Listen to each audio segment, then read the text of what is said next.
I believe you're having a beautiful Saturday morning as well. And the interesting part of today's class is that today's course of study cuts across the two departments that we have, or the two courses we have running concurrently.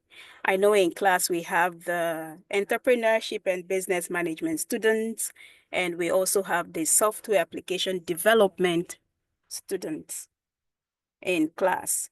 So today's class is peculiar, and that's because regardless of the course or your chosen course of study, you are obviously an entrepreneur. You know why? Those who are already in the core entrepreneurship and business management class, they know that the goal and the bigger picture is to be a successful entrepreneur. Now, some of the software application development and cybersecurity students might have a debate across this, but I'm going to tell you why this class is also important to you. Your bigger picture is to be able to create or develop software applications that will solve problems. If I am correct, can I hear or can I see a yes in the chat room? Our software application development and cybersecurity students. If your bigger picture is to be a successful application or software developer that will solve a problem. Aha, I see them, right? Good. So by the time you successfully develop a program, or software rather, and you are able to, which solves problems, and you're able to sell it, you are automatically an entrepreneur, right? The building, the house you're living in today, for those who are living in rented apartments, someone built it, and that person is an entrepreneur because you pay rent to the individual. Whatever you're putting on your body today, someone designed it, created it, and you bought it. So that makes the person an entrepreneur. This Zoom platform we're using today, someone built it, and then we bought, we paid for subscriptions, and that makes the person an entrepreneur. So being an entrepreneur it cuts across both departments or both courses that we're running, and that's why today's course, it's peculiar. And it's important that we have all students in class, right? And another thing that is interesting about today's class is the fact that we do have two successful founders and CEOs on the call who will be sharing with us their stories, ranging from who they are, what the problem they saw in the society that led to them building a solution or developing a solution that solves these problems, and also tell us or share with us why startups fail, and from their own viewpoint, what should be done to be successful, or for these startup business owners to be successful. So it's interesting to have them on the call, and in a brief moment, I will be introducing them and having them speak to us. So I will start by asking people on the call. I would want to see your chats in the chat room. Who is an entrepreneur? Let's start from that. Tell me in your own language, your own understanding, who is an entrepreneur? Put your response in the chat room and let us see. Yes. Who is an entrepreneur?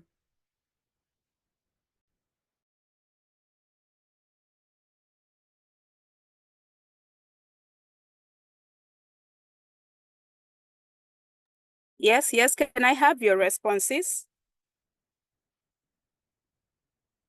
Tell me in the chat room who is an entrepreneur, or if you wish to speak, then unmute yourself and speak. Honesty says an entrepreneur is a business owner. Okay, okay. Any other thoughts? Any other different thoughts? Or in your own definition, you can unmute to speak, or you can put your response in the chat room.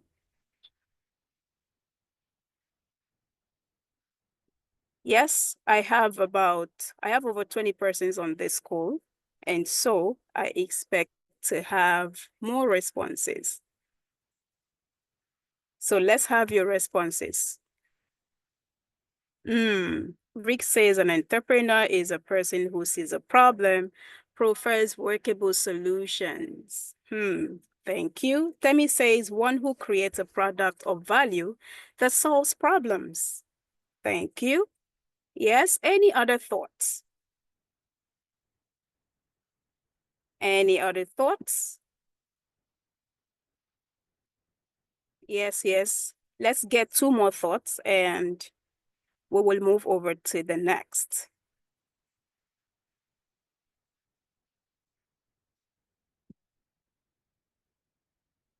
Uh-huh. I'm waiting.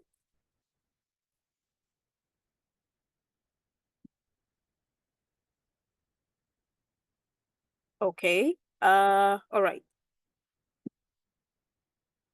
Bade says, one who sees opportunities in every situation. Mustafa says, an entrepreneur is a person who starts and manages a business. Okay. Zainab says, an entrepreneur is one who takes a risk of setting a business venture. Good, good. Obuchekwe, an entrepreneur is a builder that knows how to create opportunities where people see problems. Great. Covenant says an entrepreneur is one who owns a business and is in charge of handling the operations and risk associated with it. Taiwo says a problem solver who makes profits from their solutions. Amazing responses, amazing responses. So thank you very much for your contribution. Oh, Mustafa, an entrepreneur is someone who also do something ordinary in an extraordinary way. Great, great. All right, thank you very much for your inputs, and you're all right in your different interpretations or explanations of who an entrepreneur is. At the end of the day, an entrepreneur solves problems, and in the process of solving a problem, he also makes profit, right? Okay. So having said that, ladies and gentlemen, I would not want to keep everyone guessing what we have in stock this morning. So I will be introducing our first guest speaker or guest CEO and founder on the call. I would have wanted to start with Mr. Uche, but then I would start with Miss Cynthia because Miss Cynthia this morning, ladies and gentlemen, she actually is not too strong, but because she has given her word to be with us in class today, she really wanted to keep to that. Otherwise, she would have gone to take care of her health, but she still gave us the assurance that regardless, she would be on the call with us today. So we are excited to welcome Cynthia Orife. She is the CEO and CEO of Corif Tech Solutions, and she is as one of our special guest CEO on the call today. Ladies and gentlemen, let's put a round of applause in the chat room as we welcome Ms. Cynthia Orife to the call. Ms. Cynthia, thank you so much for joining us on the call. It's a pleasure to have you, and regardless of the situation that you are having, especially with your health, you are able to join us. Okay, Boma, can you please make me co-host on the other line as well?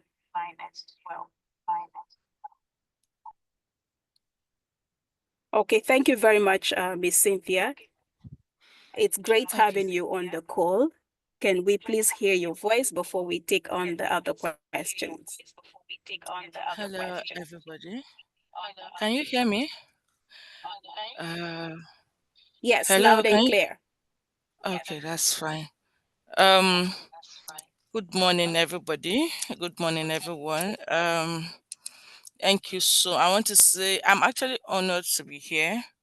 I want to sincerely thank the organizers of this program for putting this together, this insightful webinar on the topic why startup fail and what should be done about it.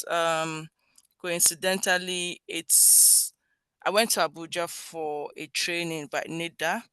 It has to do with startup incubation and all, which is a 1 week. I think that's one of the reasons that broke me down this morning, which I would have cancelled. But then I do organize programs, and I know once it's been cancelled, I know how that feels.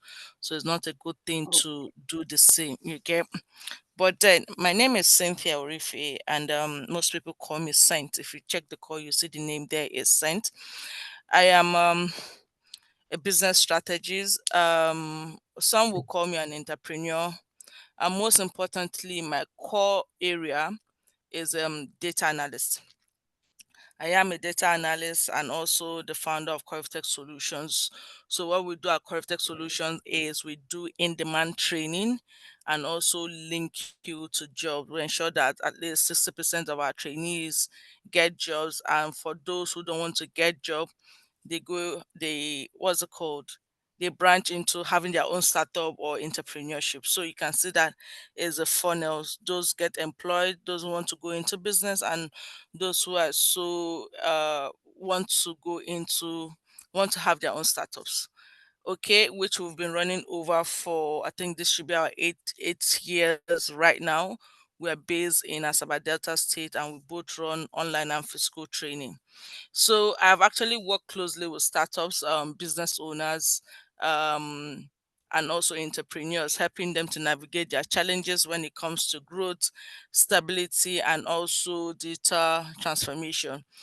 Basically, this is equally possible because yes, I went for training. I'm also a business service developer from Lagos Business School. So it's not just something that just happened. I actually had to go uh, get those training of um, because of what we face daily in the course of the business. Not forgetting a license, being licensed too for SMID, and that is to say, we equally work with SMEs to be able to help them grow and help them solve some of the challenges that they face on day-to-day basis. So we need to understand that startup play a crucial role in our economic growth. Now, and that is to say, they drive innovation, create jobs, and also contribute to the industry development. Now, one thing we need to understand is they bring fresh ideas. When you are into startup, you have to bring fresh ideas into the market, solve real world problems, which is unique in a way. You get. But however, aside all of this excitement and opportunity, the reality is there. That is starting and also sustaining a business. The starting and also sustaining a business is not a joke, it's not for the weak, which is more like you try today, you fail, but you just have to stand up and keep continuing. That's the spirit. Now, in recent times, we've seen studies that shows that yes, startups fail within the first 3 months, within the first 3 to 5 years, due to various reasons. That could be from financial mismanagement. Then you can have to lack of access demand or probably poor execution. I could remember years back when I had issues with my business. And when I don't really have a mentor, my mentor then happens to be my dad. And each time I have a problem, I run to him. And with all his mentorship, he will tell you to just be consistent in what you're doing and ensure that despite you think no one is seeing you, there's someone out there who is seeing you. And you just keep doing what you're doing, and also know that sometimes too, you might not even break even within that 3 years. And I equally need to understand that businesses fail. So I just need to keep pushing. And if after 5 years I'm still existing, then there's something I'm actually doing right. So I just need to go back to the drawing board. I keep pushing. And surprisingly, this is 8 years, and sometimes too, I do go back to the drawing board to ask myself, how did I get here? What did I do? Because it's more like a wash and rinse. You try the step, it doesn't work, you clean it and try it again. So you just have to. So at some point too, you might not really have a particular template to read due to the economic recession, due to governance, due to policies. So sometimes, so along the line, you just need to keep on going back to the drawing board to keep changing so that it fits to the current trend and the current need of the people. Because at some point, then when we started, it used to be people just want to know how to type. You get, but now these days, if you call me for inquiry and say you want to learn Office, how to Word, Excel, and PowerPoint are like, yes, I understand is needed, but then why not just go and have that more professional skills you get that can even make you give you the opportunity to earn more. So you need to look at the terrain and know that at some point too things do evolve. And for you to be able to do that, for you to be able to find out all of these things, there is need for one to actually always do your need assessment. You get Wow, wow, so wow. why. It's actually Miss Cynthia. It's actually interesting to know that. I mean, for especially to our audience, that yes, you had to go for trainings, and you also got a mentor who helped shape your journey in your current business. Now, sorry to cut you short. It's getting interesting, and I'm so curious, and I believe other people are curious on the call to know what exactly led you into uh, going into the business that you do now. What problem did you see, and what solutions is your business creating as an entrepreneur? Could you please share that with us? Okay, so my story is not the regular kind of story. I've been in tech. I've started learning tech since 2006. My background is computer science. So I was supposed to do petrochemical engineering, but at some point I didn't get admission, so I had to go back to the drawing board to start learning this computer training, Word, Excel. But it became interesting, so I had to further, and I got admission to learn to study to study computer science. When I finished, I had to proceed to learn because computer science, yes, I was good and all of that, but then I needed the business aspect of it. So I proceeded to get my master's in business computing. So you can see that yes, I've gotten the master, and I came back and my dad was like, so it's time for you to get the job. I like, Dad, get the job. I don't even know anything. Well, like, you're through with your masters. So it now got to the point that so the only thing I knew then was just tech. I had no knowledge on how to even apply it. I had nothing to know this is how I need to do to start making money out of it. So I had to go back to where I finished my school way back before I got into the uni. And I went there and I told them that okay, I need a job and all. And he was like, he can pay me. I like, okay, so you can since you can't pay me, I'm coming in to learn. And he was like, okay, what we can do. So I now asked him, just give me just a little bit stipend so I can buy my personal effect. And he was like, okay, why not just start the job? I worked there training people, and I found out that I love training. I worked there for 18 months, and I was one of the faculties that teach from 9 o'clock to like 8 p.m. Because why, I became passionate about it. When you train people, you see the results you get. Coming from a background that I don't really know how to teach people, so I was mentored in that process. That was more like an internship. And after 18 months, my dad asked me, so what next? I like, okay, let me set up this kind of business. One, because I saw a sponsor. So if I didn't have a sponsor at that time, I think I would just keep on working, not even having my own business, because going into tech and setting up tech is capital intensive. So I had to, so with all of that, getting a sponsor, I had to set up my own business. Now, at some point, because I was leveraging on a franchise, now that franchise was so expensive because we got to a place whereby people don't even understand what we're selling, and even if they do, purchasing it. So you need to look at people purchasing power. Purchasing it became a problem. It was too expensive. And there we're like, okay, let's go back to the drawing board, call my team and everybody, and suggestion started coming in.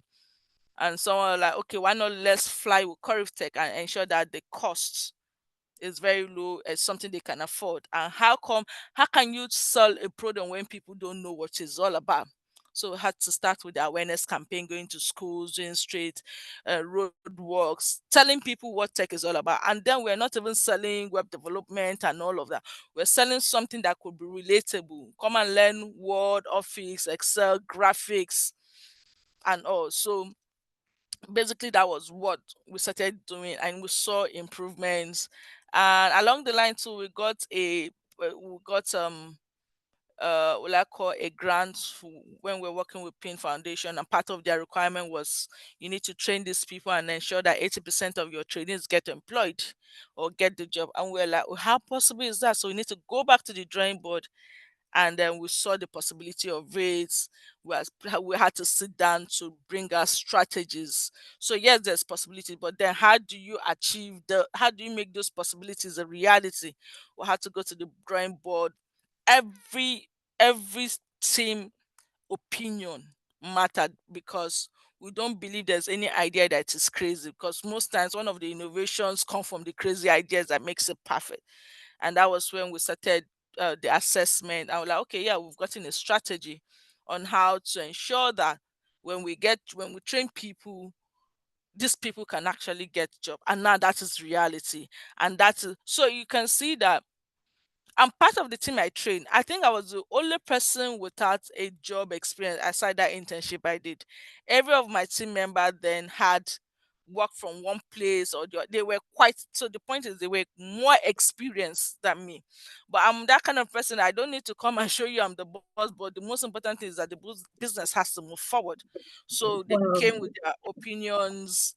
And in short, in those period, right, I don't even contribute because I don't even have that business aspect of when it comes to experience, because my own is just to teach. So that Mm. decision making, application, and all of I don't have it. So I needed to allow those my team members who are much more knowledgeable than me lead the team, and we started seeing results.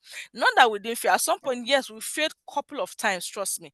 But one of the beautiful thing about business is your ability to recognize that yes, it didn't work, yes, you failed, and being able to dust yourself, go back to the drawing board, ask yourself questions, and be able to move. And also, one of the progress or success that happens in business has to do with your team. So if you're not hiring right, trust me, there's a whole lot that will affect the your business. So at some point too, I had to grow. I had to involve in terms of knowledge gap, because when you look at business, one of the things too we equally face as business owners or entrepreneurs is knowledge gap. And once you're not knowledgeable, anybody can sell an idea to you and you just pick it thinking is the right way. But then as a business owner, you should be able to detect what suggestion is right, what can run, or which we can keep on the wait list and come back to it later. So all of this knowledge gap is very, very, very important as a business owner. Even though at some point you might not want to bring it out to use it, but then just to be able to understand and let your team also know, not a bragging thing, but let them know that you can detect what is right and what is good, or this can fly and all of that. Because if you are not that knowledgeable, it means that your team members can just bring anything to you for it to fly. So basically that is how I started my business. And today, of course, will I say we are successful? Yes, we are successful. Will I say we are facing will I say we are facing challenges? Of course, I am still facing challenges. Will I say it is easy? My dear, running a business is not a bed of roses. It is not easy. I have made lots of mistakes. Trust me, I did a program last year, Women in Tech, where we had over 1,200 women attendants in the summit. And we're trying to launch a product of that was 10,000 naira. Now, could you believe that we did not have up to 20% or 5% of the attendees to be able to register for that program? And to us, that was a failure. Now, how do you do that to be able to pay your bills, run the office, and all of that? It was a failure. But then, did we relent and say we are not doing it again? No, we had to go back to the drawing board. We had to pass up a survey to understand what the problem is. Was it the fee? Was it the wrong timing? all of that. So surveys are very, very, very important for you to be able to make improvement, for you to grow, for you to know exactly what the problem is. And most of times, right, we do set up business or we do things putting us in mind, forgetting that the customers are even the most important people, not you. You might say, okay, data analytics is the in thing. How did you know that data analytics is the in thing? What is your data using backing it up? Or is it because people are saying it? Did you do a survey taking it back to those potential clients to know what kind of program will be suitable for them or what their need is all about? Until we are able to do that, then you will know that, okay, this is what the customers are actually looking for. But bringing a product where you think by perception that is the best, then that is more of that's a problem, because whatever we are doing, we need to ensure that our customer first, our customer matters. So it is what they need that will bring out as products to the market. There were times where we were running, basically our core program then was office automation, graphic design, and also product design. But along the line, when people come for inquiry, we started hearing data science, we started hearing Python, we started hearing data analytics, cyber security. And when we analyze those data, we're like, whoa, this is the in thing, right? So we didn't just come to the market and put all of those products together. We started with data analysis. I went for training. I had to go to train. I had to get that training to understand, to learn how to what the curriculum is all about, how to train and also impact people, how to ensure that even if you get trained, how to ensure that yes, these are the places you can go to get jobs. And by the time we did that, by the time we launched that product, we started seeing people coming. And at the point at the center right now, or at the organization, then data analytics happens to be one of our high revenue generation program. Now, this is not so there are multiple reasons why. Now, why is it a revenue generation product for us? We're trained, and in our course of how did you get to know about us, we found out that people are equally referring us to other people. And we went further to find out why people are referring us. It means that one, we got referrals, we got data saying the way we teach, and also most importantly that they were getting jobs. So since they were getting job, we need to go back again to learn. I needed to go back again to learn more about this data analytics, and also how to what's it called, make a business out of it. So it's more like you train, you throw surveys. So because those surveys, right, are very, very, very important. Don't joke with surveys. From that surveys, you'll be able to see uh, your areas where you need improvements, areas if there's need for innovation, because surveys are even innovations are even gotten from feedback. So you need to constantly do that, because at some point we started doing surveys to know which facilitator is good with teaching, which facilitator are you having issues with, so that if it means that you're having issue with the facilitator B, we need to find out why that facilitator B is having an issue. If it means that that facilitator needs to go back to the drawing board and get trained, or probably most times some people don't even know how to communicate with your client or with your customers. So there's always constantly need for you to always do the training. Yes, it's very expensive, but then look at the aftermath of your results. With the result compared to the expenses, is it worth it? So there's just basically lots of things that we kept doing. And today, yes, we are striving, and we just keep on doing and keep on doing more. So I just want to say something to I know most persons will be asking questions on what is the difference between an entrepreneur, different what is an entrepreneur, probably a startup. Right, so this is what I have to say so that we get it for clarity's sake. Yeah, so an entrepreneur is someone who actually identifies a business opportunity. Yes, you take the financial risk and build business around, you build business from the ground, like from the bottom, right? So with entrepreneurs, you innovate, you create value, and also you drive economic growth by introducing your product, your services, or probably your business model, right? So another thing I want to say is when it comes to what's it called, when it comes to um so what the characteristics of an entrepreneur, you're not looking at the innovative aspects. Yes, they take risks, they are visionary leaders, they are adaptable because they overcome challenges, right? Now, we equally need to understand that there's difference between an entrepreneur and a startup, whereby a startup has a high growth business in its early stage. Now, a startup focuses on innovation, technology, as well as scalability. And also, startup usually introduces new products, services, or business model. And when you look at startups, they are actually designed to last for fast growth and also scalability. So these are just the few things I just want to elaborate for us to know the difference between a startup and also um, um, an entrepreneur. Then also I want to buttress something when it comes to what is the difference between an entrepreneur and entrepreneurship. So in an entrepreneurship is a startup, is a new business venture, like I said earlier on, that is focused on innovation, scalability, and rapid growth. They are focused on. Are we? Sorry, I don't know if I'm. You're Am I? Am I? audible. Okay. Yes, Okay. you're very audible. Yes.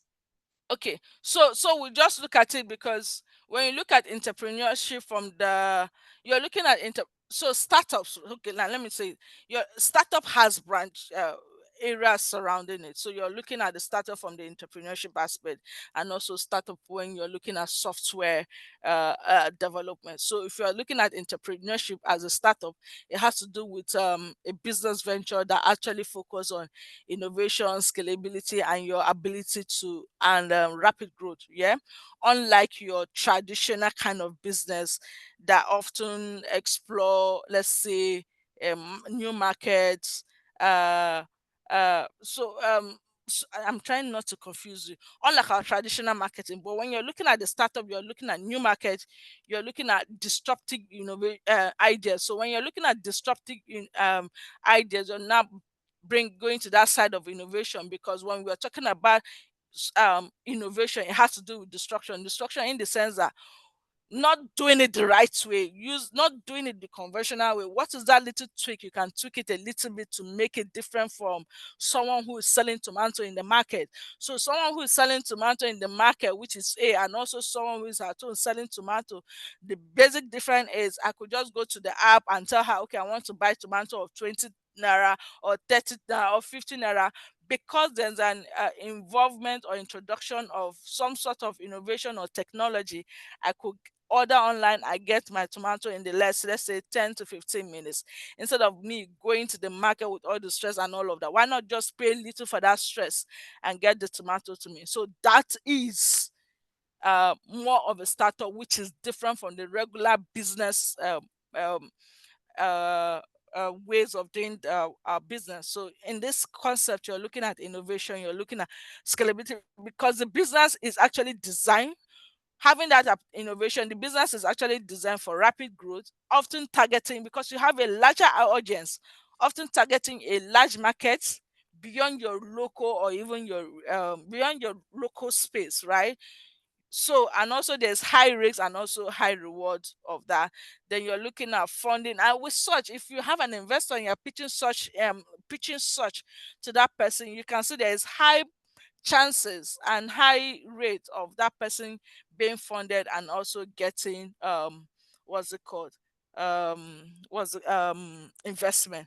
Then when you're talking about the software development from the aspect of the startup, it has to do with yes, it's a software development, a startup that is tech based, that is tech focused, is a tech Mhm. focused business that builds digital product, that builds on digital product, right, and relies on platform such as your web application, your mobile apps, and of course, there are some application right now, due to the current trend in tech we are, that is the AI, to leveraging AI to be able to get your to be able to make things faster and much better, right? And on this key and on this point, you're seeing product centric.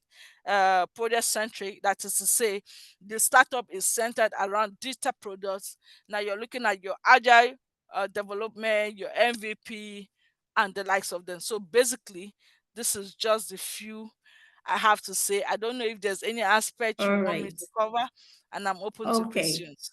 Okay, thank you so much. I mean, you have given a holistic view to entrepreneurship, and it's actually interesting how you've been able to clarify to us the difference between a regular entrepreneur and a startup, right? And you've itemized that for startups, they are more innovative, and I mean, their product has to be innovative. It has to involve technology. There should be scalability in the process or in their view of establishing the business and all. It's been a holistic approach you have taken to share with us your journey, where you started, right? And how it has been so far. And you also pointed out that yes, you've made mistakes in your business and you were able to also get up. And this is your 8 years in business. I mean, usually in Nigeria, they say if your business scales beyond 5 years, then you should be given the high five because you have scaled the troublesome water era of the business. So thank you very much for sharing that with us. And then just quickly, uh, what major, let me look at number 9 question, right? What major mistakes did you make and what did you learn from those mistakes in the course of your business journey? Okay, so one of the mistake I made in my business is hiring people that I know. Aha. Familiarity. That was one of the biggest issue for me, and for me to be able to do that and not fire you, I had to introduce a third party into it, and that is people's management and HR. So Hmm. yes, it was cost, but I think I needed to go through that to bring sanity to everybody. So right now we currently have an HR who does all of that. So you don't even interface with me anymore. So the HR Great. is there to ensure that productivity very key. Because of familiarity, people are not able to meet up with their tasks for that day. Hmm. So, and I'm a playful person. That's my nature. I play a lot. So it became an issue for me too as well, being a playful person and giving instructions. So for some people who were too comfortable with me being playful, tend not to take Hmm. the instructions. So what do I need to do? I had to go extra mile to get a HR. Now HR Hmm. does the thing. I don't shout anymore. I play with you, but then HR knows what to do. So even if you don't meet your productivity or your task for that day, you are not answerable to me anymore. You are answerable to HR. And also one of the things too, I think at some point too that affected me is having a structure. Not having a proper structure in your business is a big issue. I understand that finance. So Hmm. I'm not saying that I have all of these finances together. I'm not saying that the finance is there, but then if you look at from where I started with that structure, I only started putting structure last year. And last year was as a result of my exposure going through Lagos Business School, understanding that structure in your business is very important. Yes, it's expensive, but when you compare the expense, the how expensive it is to your output, I think you might just want to Mhm. put a little chunk of money to ensure that that aspect. And to now we're seeing results. Everybody is coordinated. Like we're all here, we play, but you're doing your job right. So that is it.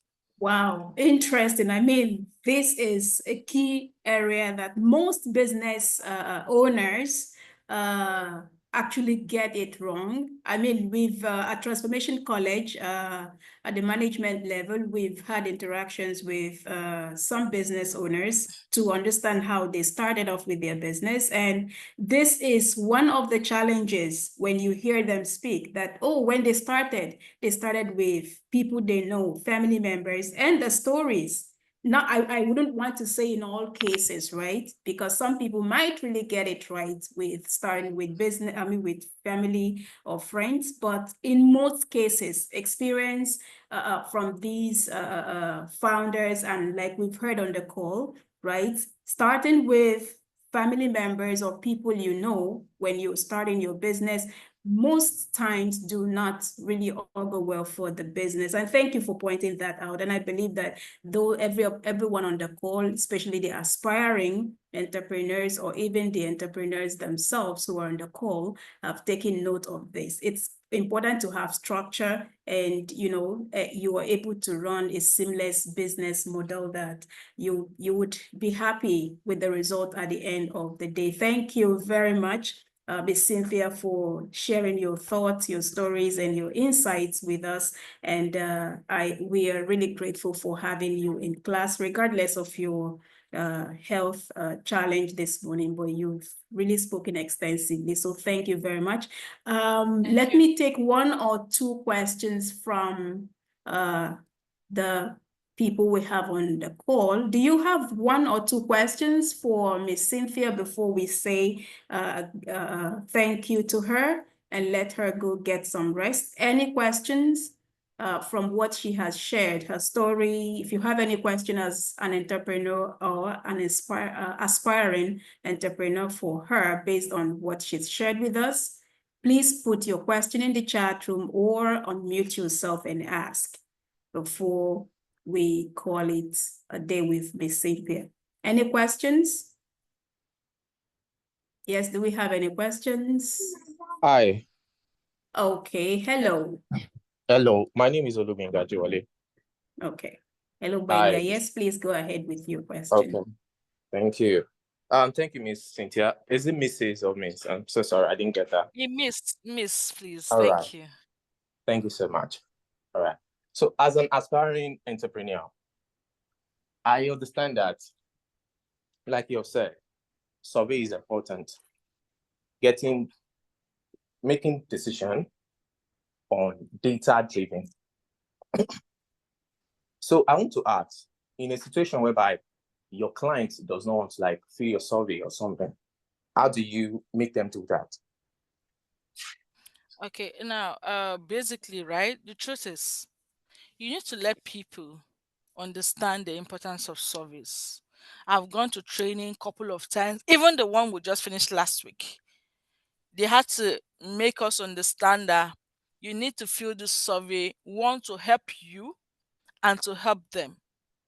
So you just have to make them understand that this survey is for growth and to enable you enable you give a better service. So whoever is in your interest and you're telling all of these reasons, please, I need your survey for you to help me give you a better experience, for us to actually know what your challenge is and how to serve better in time to come, right? And the person doesn't do that, then it's an issue. I would just indirectly let you know, probably you don't even have my interest and harm, but basically find a better way, right? Since you understand your client, find a better way to ensure that they feel that survey. Trust me, I've seen in trainings, I'm using myself as a case study, where you have like 10 persons and you want them to fill that survey, and you're seeing like 3 people just fill that survey. And you know what we'll do? We'll have what is called a community manager. These persons follow you from ensure that they're like your nightmare. They follow you back to back to ensure that you fill that survey because it's so important. Feedback are very, very important because that's the only way you can attest to if what you're doing is right, or if there's need for you to grow, if there's need for you to improve, if there's just something for you. Just it tells you is a measurement. You need to measure what you're even doing. So please, if they don't, please make them understand how important it is for you as a business. You just have to make them understand how important that is for you. Because I know even last week too, when we were doing that training, they kept up hitting it, and by the time they give us what's it called, reasons, you just see that everybody has gone back to the form to start filling it, right? So just apply that method. It's not an easy thing to get everybody to fill your survey, but you need to let them know the importance of it. And it's a continuous thing. So you just keep on hitting it. So it's not like there's a particular because we are humans, and managing humans, human management is one of the difficult things to do. So you just have to keep hitting it. That's the best I can tell. You just have to keep on hitting it based on experience that we've seen. All right. Thank you so much. Thank you very You're much. welcome. Yeah, All I right. have other questions Okay. as well. No, let him go Okay, ahead. go Please go ahead, ahead with your Benga. question. Please. Okay. Thank you so much. I appreciate. So now, I mean, you can understand the constraint on startups, right? Whereby you Yeah. don't have maybe fundings and all of that, whereby you don't even have any choice just to get your people, your relatives, people you know, they can help you grow. Because you said that was one of the biggest challenges you faced. Yes. So now, um, let's say, like I said, it's a constraint, like money wise, and these are people that can help bring you out there, right? So, what What do do you you do? think? What do you do? Well, I'm into tech solution. What kind of tech solutions do you provide? Okay, we provide web development, So what is the software. constraint? What is the constraint in providing web development? Okay, so my relatives are the one doing the social media handling for me. So Okay. money wise, I don't have right now as a startup owner, I don't have money to fund those, you know, I social media marketer, a digital marketer, you know, do graphic designing and all of that, bring us out there, right? So So so if I my get you correct, if I get you correctly, do you do what's it called? Do you design website for people? yes, Okay, and whoever that do you get paid for it? of course, yes. That's what I would. Okay. So how do they get to know about you first of all? Okay, it's referral actually. I did for someone, someone introduced me to another person from there. Okay, And I then feel who like, okay, okay, so who is managing the person managing your social media, right? Have you yeah, been able to strike a deal to let the person know if I get one or two persons from you managing the social media? Because social media shouldn't just be just informative. There are strategies to be able to get clients. So you need to go back to your drawing board to reach out to the I know it's free, oh, but reach out yeah, to the person. So on every person who comes from you managing my social media person, you get a certain XYZ. XYZ yeah, might not be much, it might just be an incentive. And by the time the person sees that he's making one or two things from you, that person is going to go back, sit down to come up with strategies, a more improved strategies to be able to ensure that you get more people from your social media. uh, So okay, so there's something with we human being. Even me, I'm not exempting myself. By the time I do a referral, you give me something, even no matter how little it is, right? okay, I will sit down on my own to see how I can give you more to be able to earn more. So it's more mm, like a symbiotic relationship. Now we understand as startup. Trust me, if I didn't have that funder, I have to be honest with you. Maybe I will start by now, like this year or probably last year, because I need to equally sit down and find out what's the best way for me to start without having this chunk of investment. Maybe just within my room mm, and just telling one person, and when you're doing it right, just giving your best as if that is the only client that matters in the world. And when you do that, and when you see that you do that best, like see if your life depends on it, there's always a referrer. okay, So by the time that that referrer keeps coming, you start saving a chunk of it to be able to not dwell much on startup. And let me tell you something. okay, To me, my opinion, sometimes it is not even the funding that is our problem. I have to be honest with you. Sometimes it's a knowledge gap. Knowledge gap in the sense that how do I go about this since I don't have the money? Because I do tell people you can decide to give me 4 million naira today for my business. I have to be honest. I might not even know what to do, where to even throw that 4 million naira to. mm, Why? Because I don't even have that knowledge gap on how to utilize that 4 million naira. It happens. Mm. And it's not something to be ashamed about it. It happens. But most often at times, when you have the knowledge, or when you even the knowledge can be a strategy, what is the best approach for you to apply to be able to start getting people? And also see how you can get mentors. Yeah, mentors are not easy. For me, it's not even easy for me to trust. mm, So my growth was slow as a result of absence of mentor. My mentor used to be my dad, but he's late. So I struggled because when my dad died, I just needed to shut down the business. But like I will tell you something about team. My team came together and said, let's not shut it down. We can do this. So sometimes it is not funding that could be the problem. Probably the best approach. What is the best approach you need to apply? Because if you're telling me funding right now with what you're doing, how much are you looking for? If I tell you 3 million naira, okay, tell me where, what you want to apply 3 million naira and do. Because if I give you 3 million naira, if you're in the news and you're seeing what is happening to startups, most startups that are giving $10,000, they don't even utilize it. All they need to do is just shut down the thing and travel and say they want to go for their masters. So knowledge gap is a problem which we need to sit down. You within yourself, you know where your problem is. And if you're truthful to yourself, you understand that the funding for now is not even your problem. It's even how to get those people together, ensure that if they are even with you and you're milking from them. What do I mean milking from them? Milking from them in the sense that they are helping you doing marketing, referral without you or without them knowing. So just see how you can go back to your drawing board, right?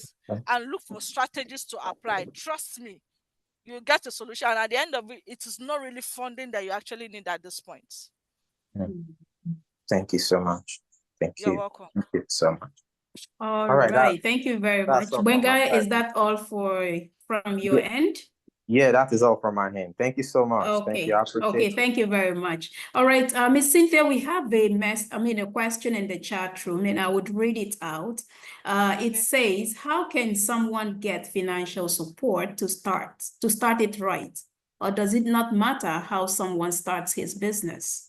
If that person can unmute, can that person unmute to tell me what business the person wants to start? Okay, Richard, can you unmute? Yes, go ahead, Miss Cynthia. Yeah, because sometimes, like I always say, we always think it's funding, but there are sectors that are peculiar. So funding, I don't know how to put it. I'm not trying to brag. Oh, please don't look at me as I'm bragging. I just go beg now, please. I'm just trying to see how bad, because if you don't, that means to say, if I don't give you money, you will not start the business. So what if I don't give you the money?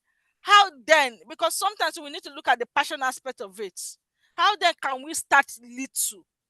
The most important thing is start little, and let's not look at business as a get quick rich syndrome. Every other person who is doing business today and have broken even and are doing successfully, trust me, if they tell you their background, right, you will cry. So every business have that challenge, but let me hear what your business is all about and what you need the funding for. All right, thank you very much.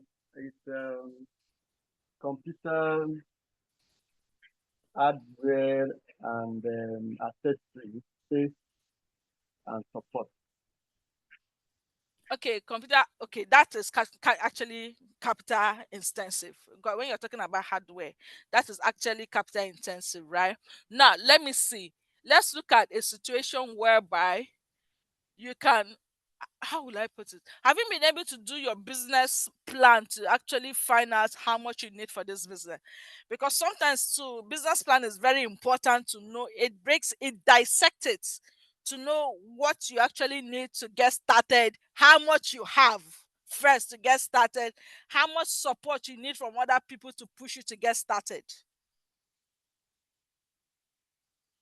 Well, everything is still in the pipeline. I'm still putting things together to actually know the exact amount, because I believe I should be able to start small and then expand with time. So that is the level I am right now. Okay, so let's have it this way. Now that we understand, because hardware is capital intensive, it's more like if you don't have the money, don't even start, right? So let's put it this way.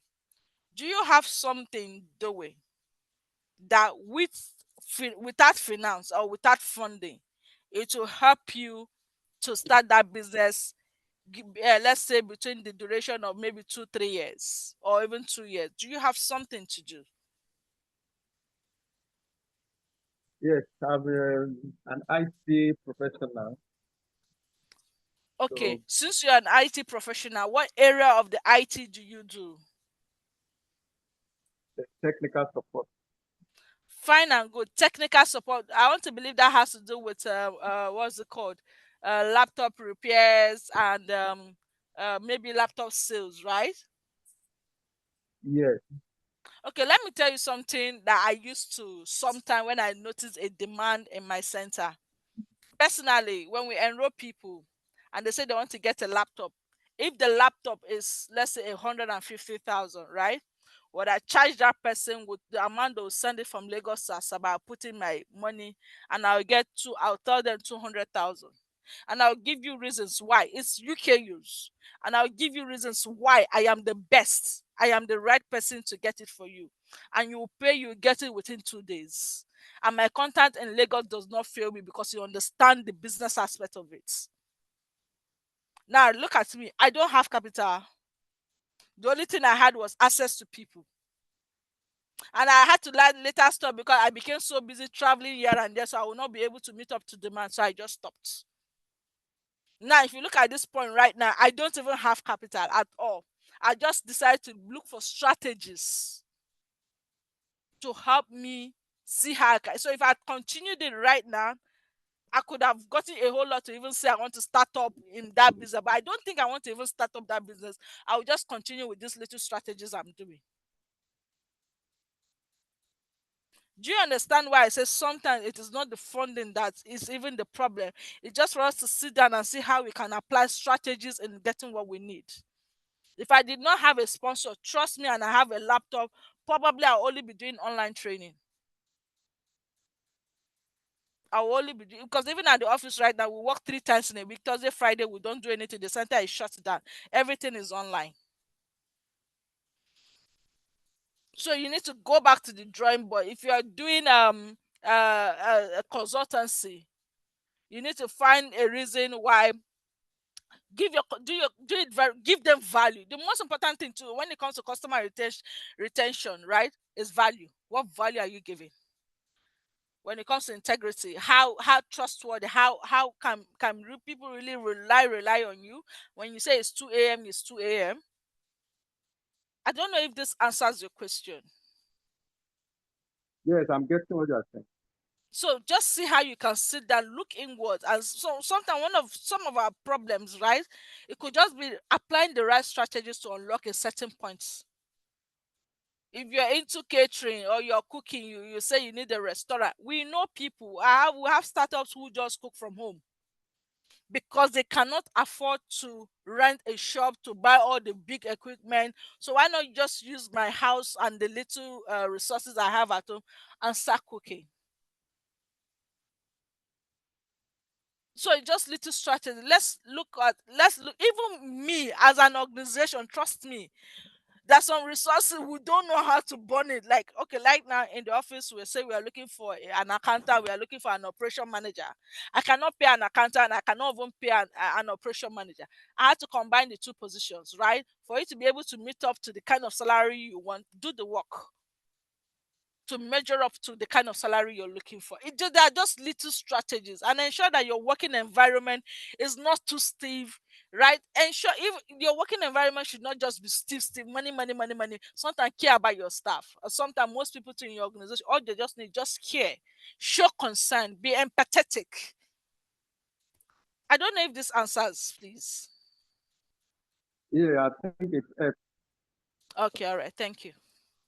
All right, thank you very much, Ms. Cynthia. I mean, you have really dealt with the topic at hand and all the most of the aspects anyways. And for the benefit of those on the call, all what we've been discussing since morning is to get, practical insights from successful entrepreneurs over the years, especially young entrepreneurs, right? And it's been interactive and it's been interesting. And all what we've been discussing, by the time we dive deep into today's lecture, which will be taken or delivered by the proprietor himself after the sessions with the founders, then you'd get to see get more insights and on how a successful entrepreneur is supposed to drive his business from the start to the finish. So like Ms. Cynthia said, sometimes it's not just about the funding. I remember there was a random street sachet water hawker. Maybe some of you might know him, that is good with, promoting a particular brand of pure or bottled water, and he was good at it with all his interesting ways of delivering his service. And then at the point, he was picked up by the brand or the sachet water brand or the water company brand, and they set him up. They gave him funds, they gave him equipment, but the thing is, he actually blew it up.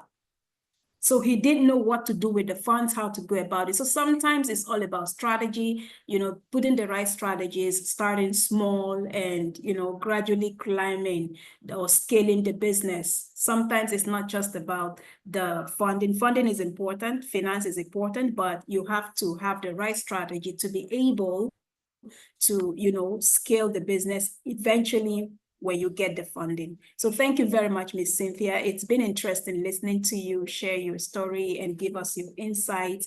Thank you very much. And at this point, yes, let's please put a round of applause in the chat room as we appreciate Ms. Cynthia for her time with us in class today. So thank you, thank you.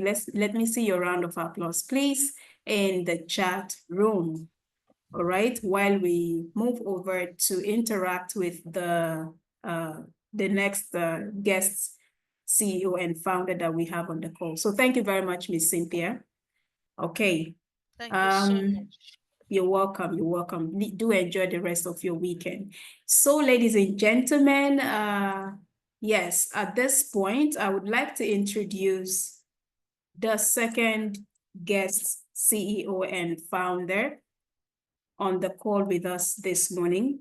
Ladies and gentlemen, he is the co-founder and CEO of ICEDT and AI teacher. Now, this interests me the most. We are a college, right? And we deliver virtual trainings and classes and sessions and all that, right? And I've been in a program where Mr. Uche, showcased his one of his applications, the AI teacher, and it was fascinating, I must say. And it's really struck me to actually get him on the call with us today. And he's a busy man, but he still had time to be with us on the call. And I believe we're going to be hearing his story, how he started, the problems he saw, and how he was able to proffer solutions, and all that we have. All questions that we have for him this morning. So Mr. Uche, thank you so much for joining us in class. Ladies and gentlemen, a round of applause as we have Mr. Uche. And Mr. Uche will be taking your session in a different way. I would be, asking the questions one after the other. So we would have more of interactions and until we finish the questions compared to how Miss Cynthia drove hers, right? So Mr. Uche, thank you so much for joining us. It's a pleasure having you in class with us today. Thank you so much. Can you hear me? Chukwu, I hope you can hear me. Yes, loud and clear, loud and clear.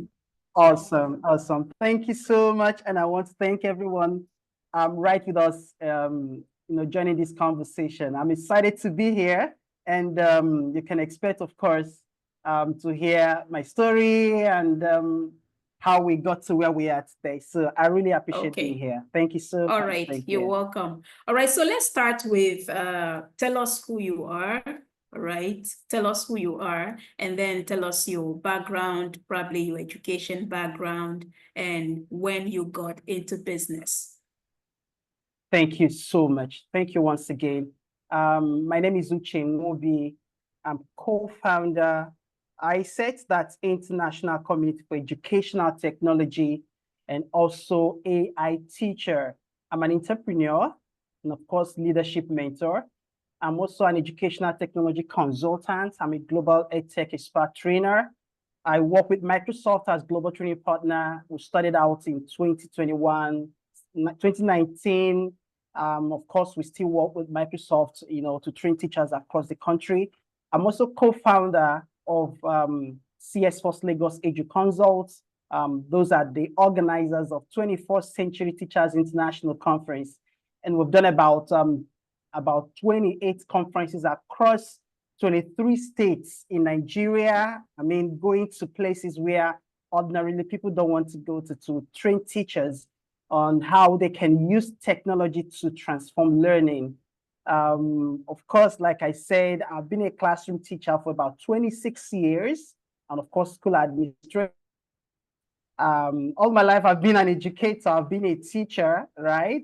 And also my passion for technology and that teachers are, are really, really backwards in terms of being able to use technology is what drove me into developing educational technology tools. That's just an intro about me. Our journey started quite, I always like to use the word our because I don't like to personalize what we are doing, in our company, because we are a team. As such, everyone needs to, be acknowledging the credit of what we are building. I started with a partner that was right around 2014. And that was when I stopped teaching in a place where I used to teach, where we started. I started with the school. We spent about 15 years building the school. And along the line, stuff happened. And I had to leave after working 15 years in that place. And I was like, wow, where am I going to get, where am I going to start now? You're spending 15 years of your life working for somebody and you are somehow thrown out, nakedly, if there's any other word I can use, in such a way that you're almost like left with nothing. And you're like, I've done all this all my life. And then at this point, I don't know where to start. So at that point, I was like, wow, what am I going to do? I had a couple of options, like going into insurance and then doing a lot of other things with me as co-founder of AI Teacher. And we started out with computer school behind our church. And I always like to say, because I know a lot of people are born with silver spoon, but I like to see myself as being born with a plastic spoon, right? Because I never had the privilege that a lot of people have. And I remember almost not being able to write my WAEC exam because my late father could not afford my WAEC fees, and I can tell you sincerely, till date, the woman who paid for my WAEC exam, I never met her again. I never saw her. I think it was the last day of registration for WAEC, and my father came to school and said, look, I can't afford it. He has to wait a year before he can write. Maybe next year he can join the team, join the next class to write WAEC. And someone was in that meeting, a woman who I really don't know, who just felt like, and the principal so talked well about me. I mean, he's the school prefect. He's very good, one of the best mannered students in this school. And he's very intelligent. How is it that he won't write WAEC? And they couldn't help me, but they were just complaining. Someone who was in that, the principal's office who came for the child was writing WAEC as well. A woman paid for my WAEC. And that was how I was able to write WAEC. And of course, if it was that way, starting out, to write WAEC, how was I going to go to school? But then as a teacher, I love teaching. I had always liked working with children. So I had to do the very basic teacher training. That's NTI, that's National Teacher Institute. I attended, and then of course went on to do NCE. Now it's the Lagos State University of Education, and then went ahead to, I was further groomed at the University of Buckingham, United Kingdom, and then with other stuff I've done like MCE, Microsoft Certified Educator training that we did, because I was working with Microsoft at the point when I had already moved on from that level as global training partner. So that was my journey, academic wise, and then how maybe as we proceed, I'll give you more backgrounds to how we got into business. Hopefully we can discuss further on that. Thank you. Okay, thank you very much. That's an interesting background you have there. And I mean, that brings us to the next question. Why did you go into the business that you do today, or the technology you've built today? Why did you go into such business? Thank you very much. I think it was just something that I had, a passion that I had, while I was teaching, when I was in the classroom. I remember that I was just always that person who would always want to go to ICT room. I want to use the computer, laptops and stuff like that. So while I was teaching, that passion was there. I always like to use technology. I love teaching, but then I love using technology. So combination of both was like, this is just, right what I was cut out for. Then I remember when we did our first, I think it was 10th year anniversary of the school where I worked, one of the biggest schools in Lagos here, in Ikorodu town. I remember when the 10th anniversary came and people were being rewarded for, oh, he's a good teacher and this person is a good, this and that. And then when they were giving people a lot of awards, I never knew that the school owner was observing what I was really interested at doing. And people were getting television, people were getting stuff like generator, the big ones, awards were going out. And when it got to my turn, having been a pioneer of the school, I was given one small pack, and not just that I was shocked, every other person, they were all shocked that this person was just like the first teacher in the school. I mean, and then if you're giving people these big awards, what about him? And then the man had to explain that he decided to give me a laptop at the 10th year anniversary as one of the pioneer teachers because of my passion for technology. So that kind of those down the surprise people had. But yes, it was actually the best start of my life, in terms of not just being a teacher, but also being a tech expert. And I moved on from there. And in 2014, I met that colleague of mine, my current co-founder of the company, and we started a computer school. Computer school just behind our church, because after leaving where I was working, the place I just talked about, and I was like, am I going to have to go back and start applying to schools that I want to still be a teacher? Where is all this leading? And I had that difficulty, going back to spend I've just spent 15 years of my life working for somebody. And at the end, I was just kind of left with nothing, leaving the place, and I thought to myself, am I just going to go back and start again, start another 1 year, 2 years, and then start counting up another number of years again, working somewhere? But I had this skill. I had really developed myself. I used technology. I was then currently building websites. I was managing the school's website, and then I was building some on my own. I had this not very strong, but some level of grasp in terms of how to use the system, technology, writing little code as I could at that point in time. So when I met with him, it was just like, wow, I think what's our passion, our idea, and what's the vision we have is like, it's compatible. And so, come on, let's start somewhere. I've just left this place I work, and then let's just start something. So we started a computer school. And then at some point, we trained almost every young people around, that community. And then we started thinking, and we realized for the fact that teachers don't, to be very sincere with you, teachers don't like technology. A very large percentage of them, and I do not really blame them, because there is just no time to use this stuff, right? As they may say, they have a lot of things to do. They want to write lesson plan, they want to write exam questions, they want to draft this, they want to do that, they have PTA meeting to attend, they don't even have time for themselves. So we were thinking, what are we going to do? Apart from just training people, can we move up to training teachers?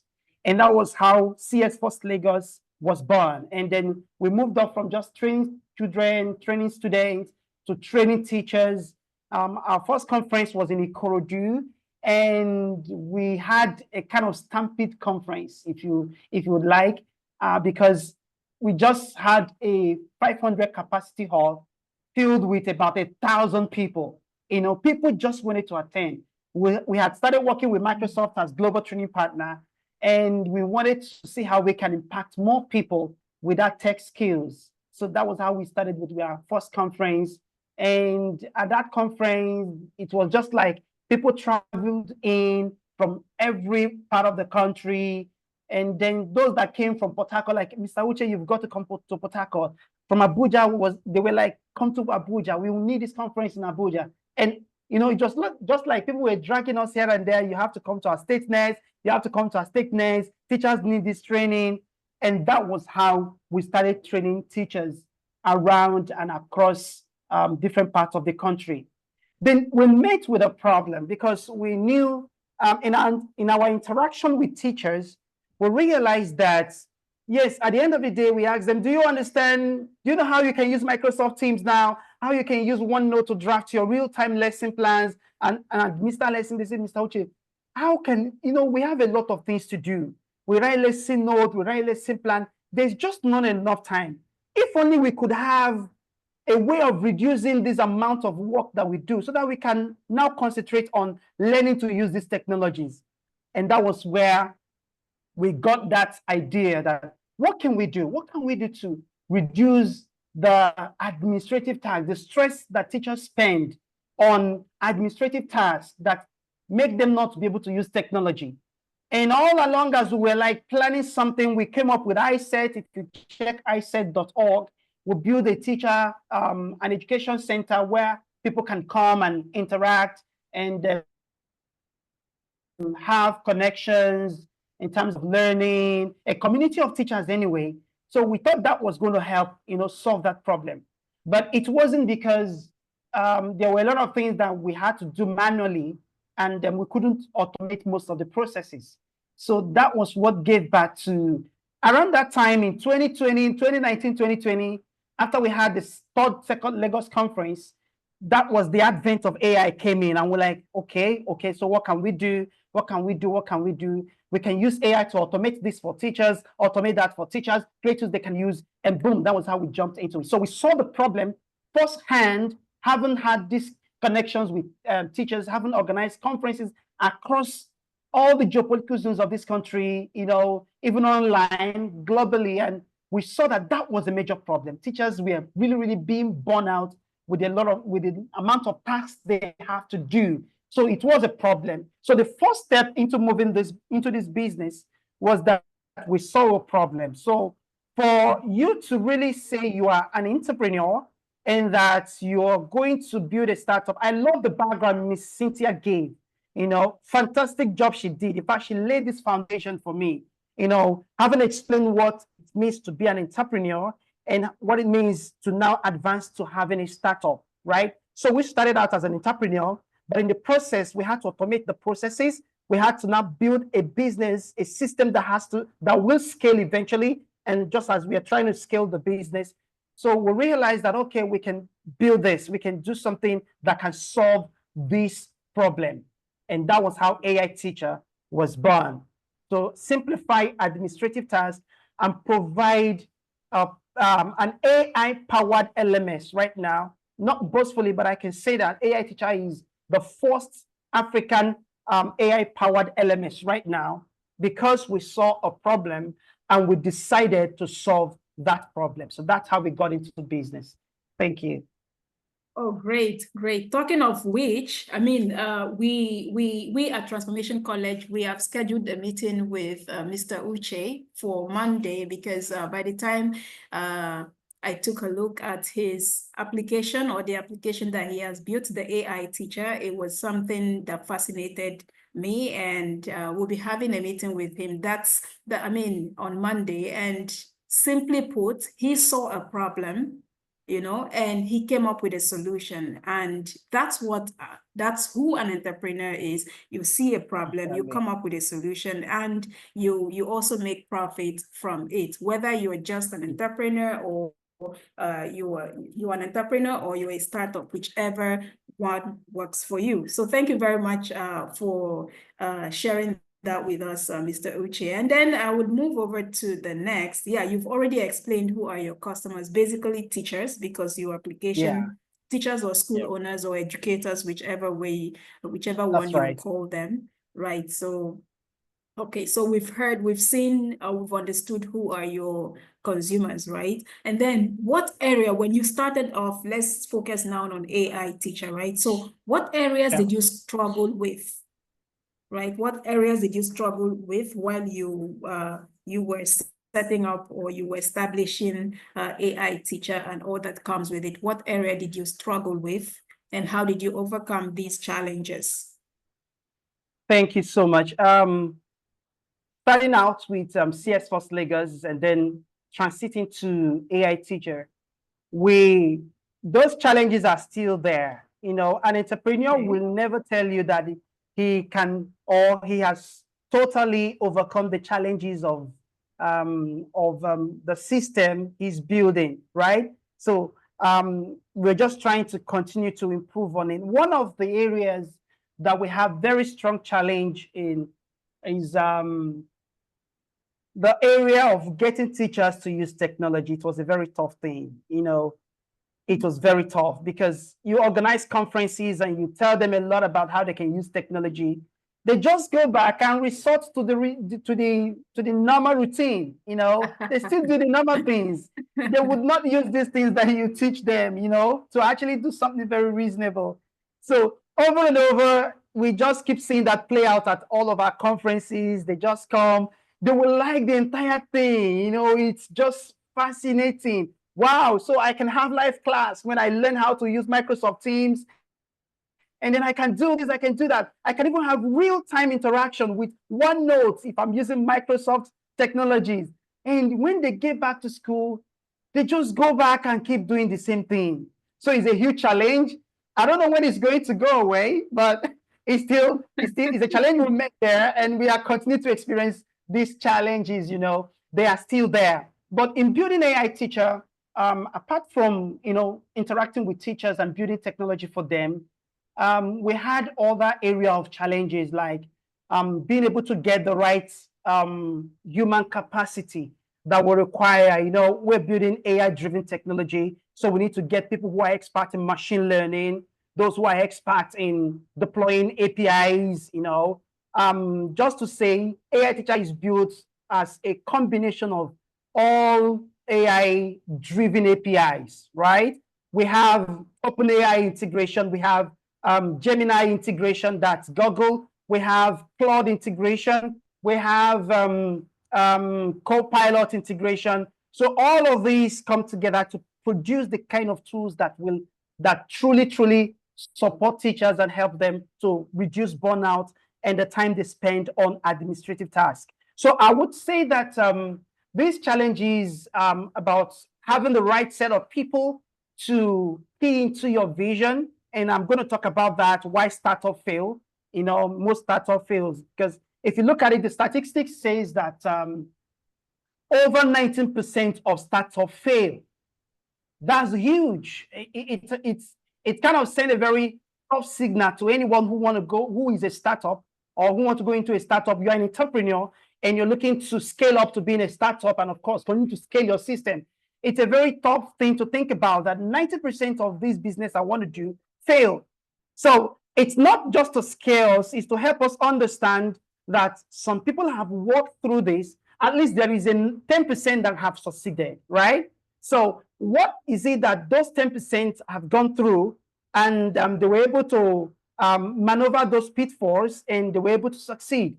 Those are the lessons that will empower us, those who are now probably new entrepreneurs, or they have been entrepreneur for a very long time, but they have not been able to make that transition to really moving up and scaling the business.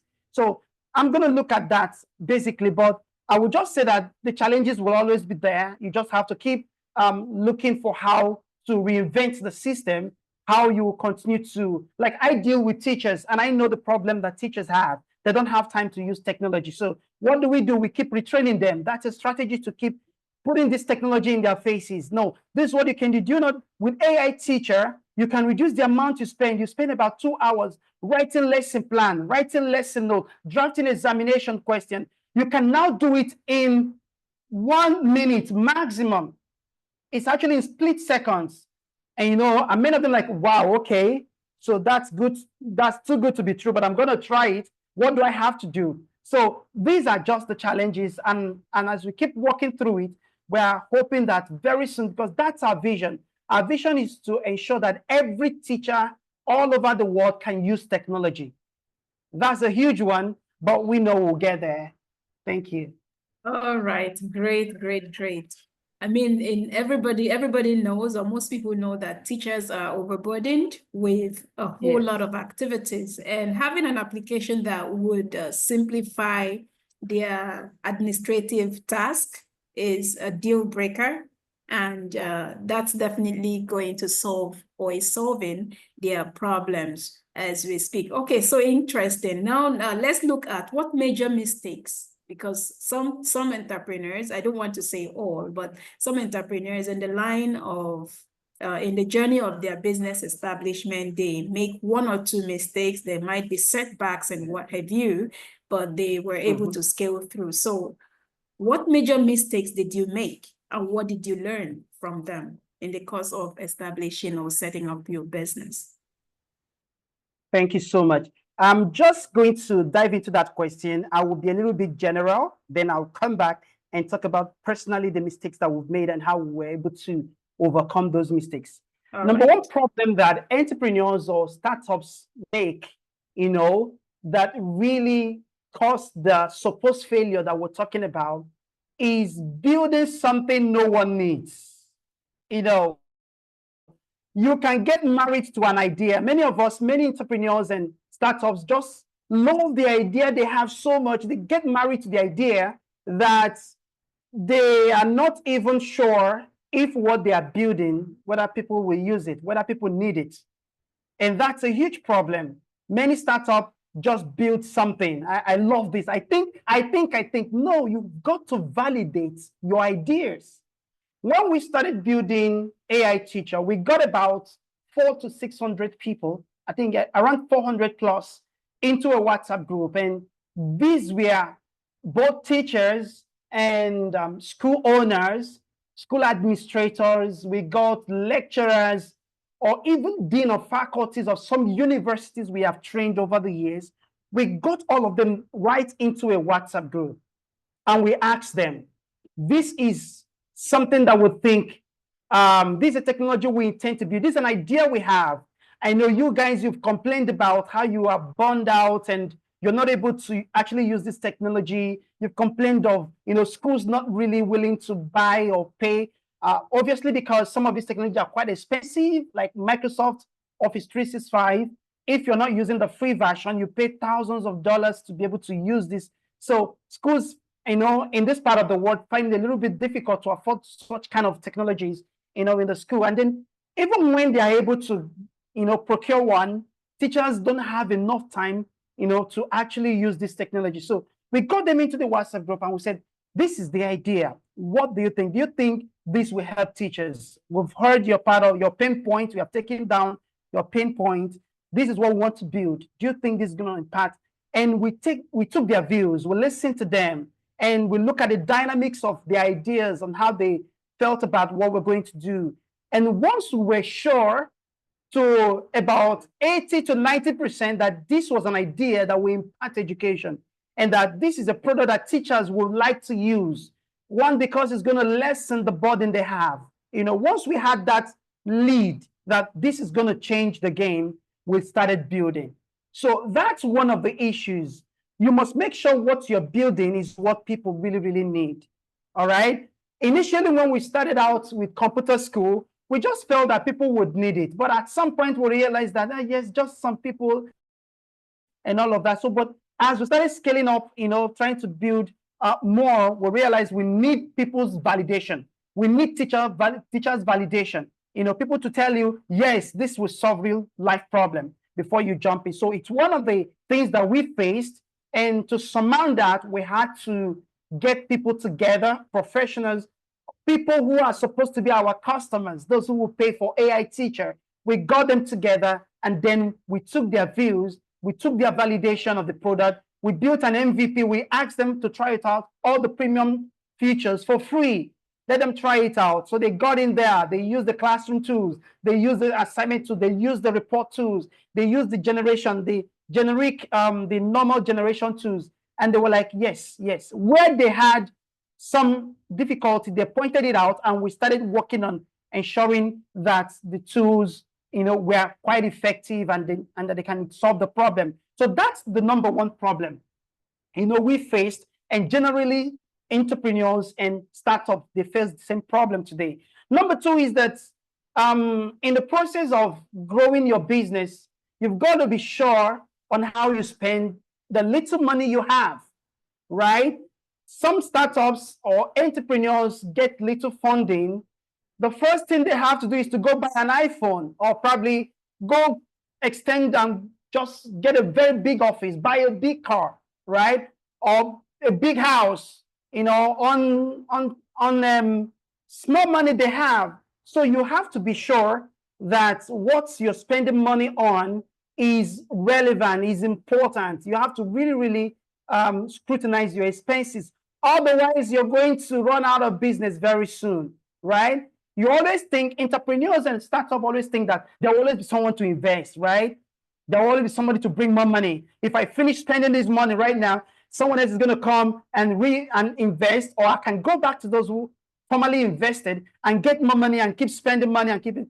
It does not really always work like that most of the time, right? So when you overspend, it's going to, fall back. And it wasn't really a problem for us because we had a first-hand experience, starting out with a computer school, running conferences across the country. So we have sort of gathered some level of, understanding about that. So we're able to manage and scale gradually, on our expenses. So it's a general problem, and startups and entrepreneurs must watch that, right? Don't use money you're supposed to use to build infrastructures, your tech infrastructures, or purchase devices, or do something to go have some flexing. It's actually going to come down on you when you begin to run low on cash. Number three problem we faced initially was team dysfunctioning, right?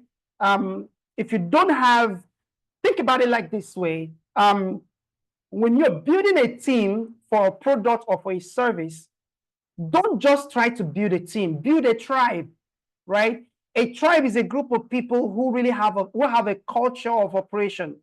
They understand how things work. They know what to do at some point in time. They know the rules and they play by them, right? So when you have a team or you have a number of people everyone is trying to live their ego. I must be the CEO. I must be this. If I am not the CTO, then the whole thing is going to collapse. All of that can actually come down on your company or your startup, and that can be a problem. We had an example of that. I think it has to do with Steve Jobs, Apple, right? If you remember, the issue we had, major problem of Apple's collapse from the beginning was team dysfunctioning, right? They didn't quite agree on a couple of things, right? And there were not just too many good strategic plans they had. At some point, Steve Jobs was fired out of Apple. He had to go for 12 years, 11, 12 years, and Apple was going down the drain. But when he came back and took over Apple, he reinvented the wheel. So that can be a problem. So make sure as an entrepreneur, right? I had such experience, when I got people to actually do trainings. In my team, I had a section that were in charge of tech trainings and all of that. At some point, I saw some of them, they were like, oh, it has to be me to be this. It has to be me to be that. And I had to quickly cut down on that to make sure that we align properly as a team, as a tribe, as a people who understand what they're doing, who have clear vision about the product we're building. And we have to really, really focus on that. So it's very important you make sure everyone in your team aligns and that there is no one that is just trying to pull the company down as a result of feeling I should be this or I should be that. The fourth problem we faced, I'm just going to mention just 5 of them, was the fact that we are ready to pivot as the market began to give us signals. If you're building, that's why I said that if you have an idea or you have a vision, don't marry it, date your idea, right? When you get married to an idea or to a vision, it becomes difficult for you to disintegrate from that idea to flow with the market when the market is saying otherwise, right? So be ready to pivot. I remember when we started computer school and we saw that, oh, okay, it's time to pivot, right? Move up to training teachers. We're ready to do that. At some point when we were organizing conferences, I think around 2020, and we realized, you remember what happened? COVID doubled down on the whole world, and there were issues. People couldn't really afford to pay for training. We organized about 3-4 conferences. And I forgot to mention this earlier, that if you look at me and sometimes you see me, probably we have met, and you see me in one simple smart suit, you will think this guy is just successful, or he has been able to achieve some level of success. You don't know that what people don't know about me is that of failure. I've literally failed all my life. I've failed at every level I turn, but I had that persistent instinct to keep trying out new ideas. When computer school started looking as if it was going to fail, we had to pivot. We have to move up to training teachers. When we saw that conferences, people were not really ready to pay for conferences at some point, and then we saw the signal that there were more problems we could solve than just training people, then we had to make that switch as well to building AI teacher. So it was because we're not just married to the idea, we're dating the idea. So at some point when you feel, oh, it's time to move to the next, it's time to move. So if you're not ready to pivot, then your startup is most likely going to be part of that 90%. Because if the market is saying, this is the in thing to build, when we saw AI, we saw it was the next era, right? And we had to quickly pivot from just training. We still run conferences, but then we had to pivot to the next era, which is actually artificial intelligence. So that's important, very, very important for us. We had that as a problem, but quickly enough, and God helping us, we're able to make those switches very, very fast, right? And we have many of them. I can give you an example of Microsoft. Microsoft had to do that. Microsoft didn't start as Microsoft. I mean, if you know the story of Microsoft, Microsoft started as a child data. They were actually a data-driven company. Remember Bill Gates and Allen, how they started. And at some point, they realized they were not making significant progress and stuff were not working around data and data integrations and all of that. They made the switch. They pivoted, right, to Microsoft, to building softwares. So that's very, very important. The final one is that, please, fear of failure is real, right? Everybody feels it. And it's unfortunate because it's actually the society. The society glorifies overnight success, right? And the society shame failure. So as a result of that, many of us don't want to fail. You don't want to start and fail. Okay, you feel like I just must succeed. No, you don't have to succeed at every step. Failure, it's just a product of, it's a part of success. So you have to go through that process. So don't be afraid to fail. Be ready to fail. I just told you that I failed almost all through. There were things I tried. There were conferences that never worked. There were trainings that failed. There were many things we tried out that we never succeeded at. And we had to just keep pivoting. And even right now, as a startup, we are still open to pivoting to the next, right? Now, don't take it from me as an idea of, if I try this, it doesn't work, I have to change and do something else. No, that's not what I'm saying, right? These people I've mentioned did not just try stuff, and when it's not working, they just dropped it and moved to the next thing. No, it got to a point where you know that you just need to make that transition, right? You tried something, you kept doing something, and it got to a point and you see that, oh, this is not working. For example, Apple, right? When Apple took over streaming, you remember Netflix? Many of us are subscribed to Netflix today. Netflix succeeded after trying 2 other companies, right? They were just kind of doing podcast streaming before. But when Apple announced and said, okay, now iPhone now will be offering streaming and all of that, and add more resources, and they have more adoption than Netflix at that point in time, right? But they had to pivot, right, from what they were doing at that time to just having a podcast streaming a streaming company to what they have now, they called Netflix. So we cannot say that Netflix abandoned the idea of audio. Audio is the name of that company. So becoming Netflix, we can't say that. But it was obvious that if they don't transit to the next level, they will be part of the startups that will fail. So they had to make that instantaneous switch. So it's important for everyone to watch out all of this. We are a product of it because today, what we celebrate as little success with AI Teacher and with iSet, with the products we have built around CS First Lagos, is because we continue to make that transition when the need arises. Thank you so much. Wow, that's interesting, right? Thank you so much. You have actually married both question number 9 and number 10. You've mentioned the mistakes and what you learned from them. And then you also went ahead to touch on tips for entrepreneurs or startup founders to be successful in Nigeria. And I mean, the points you mentioned, you said it's better to build with people, to build what people need, not what you think that people need. Exactly, right. because I mean, some entrepreneurs could sit in their sitting room and they think, oh, I think if I build something like this, or if I start this kind of business, it will scale. And I think people need this solution without actually doing a practical feasibility study, putting out souvenirs and all that to get real time insight or thoughts of people before going into building such.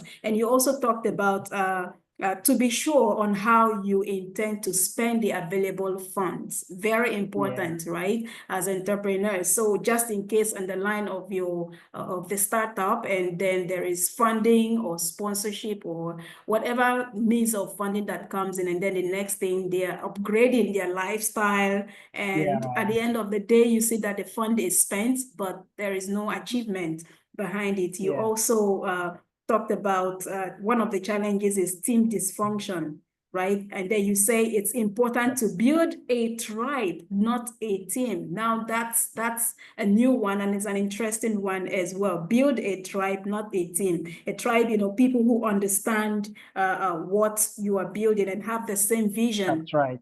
And then lastly, you talked about be ready to pivot, right? Do not remain stagnant, be dynamic, moving on to steps higher from where you are, because the world keeps evolving and the world is dynamic. So if you don't pivot, you actually get out of business. So it's been interesting listening to you and hearing you share your story and your thoughts with us this morning. It's been interesting. So before we say a big thank you, I am guessing would have 1 or 2 persons who want to ask you some questions. So it's time for questions. If you have questions you would like to put in the chat room, please do so. And if you want to speak, unmute yourself and ask your questions. So Mr. Uche can attend to your questions. So yes, let's have your questions, 1 or 2 questions, and we'll move on to the next. Okay. Yes, go ahead. Your questions, you unmute yourself to speak as well. Anyone with questions, aspiring entrepreneurs, or you're already a small business owner and you have a question bothering you around what we've discussed. Anyone? Questions? Hello, good afternoon. Yes, please. Good afternoon. Please go ahead with your question. Okay, thank you very much, ma'am. My name is Ifeanyi. I'm a business owner. I'm the founder and the CEO of Digitide Systems Technologies. It's an information technology company located in Imo State. Please, I have a question for Mr. Uche. Okay, please go ahead. Mr. Uche, thank you for coming and educating us. I quite appreciate it.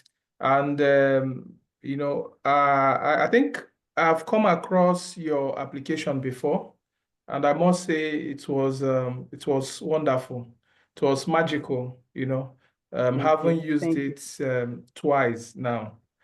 Okay, I have a question for you. I don't know, because I know when I started my business, it was very challenging, especially financing, marketing, and all of that.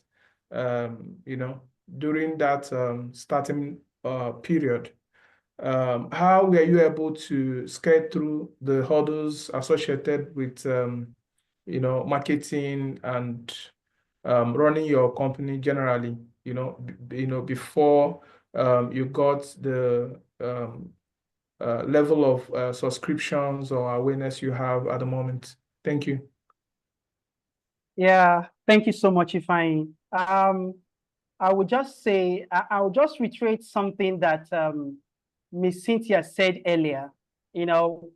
Most startups just think, I need money first to be able to start out, right? And the truth of the matter is, when we first started, we didn't have money. We didn't have money. We didn't have any funding from anywhere. So we were just two people that have an idea about something that can be transformative.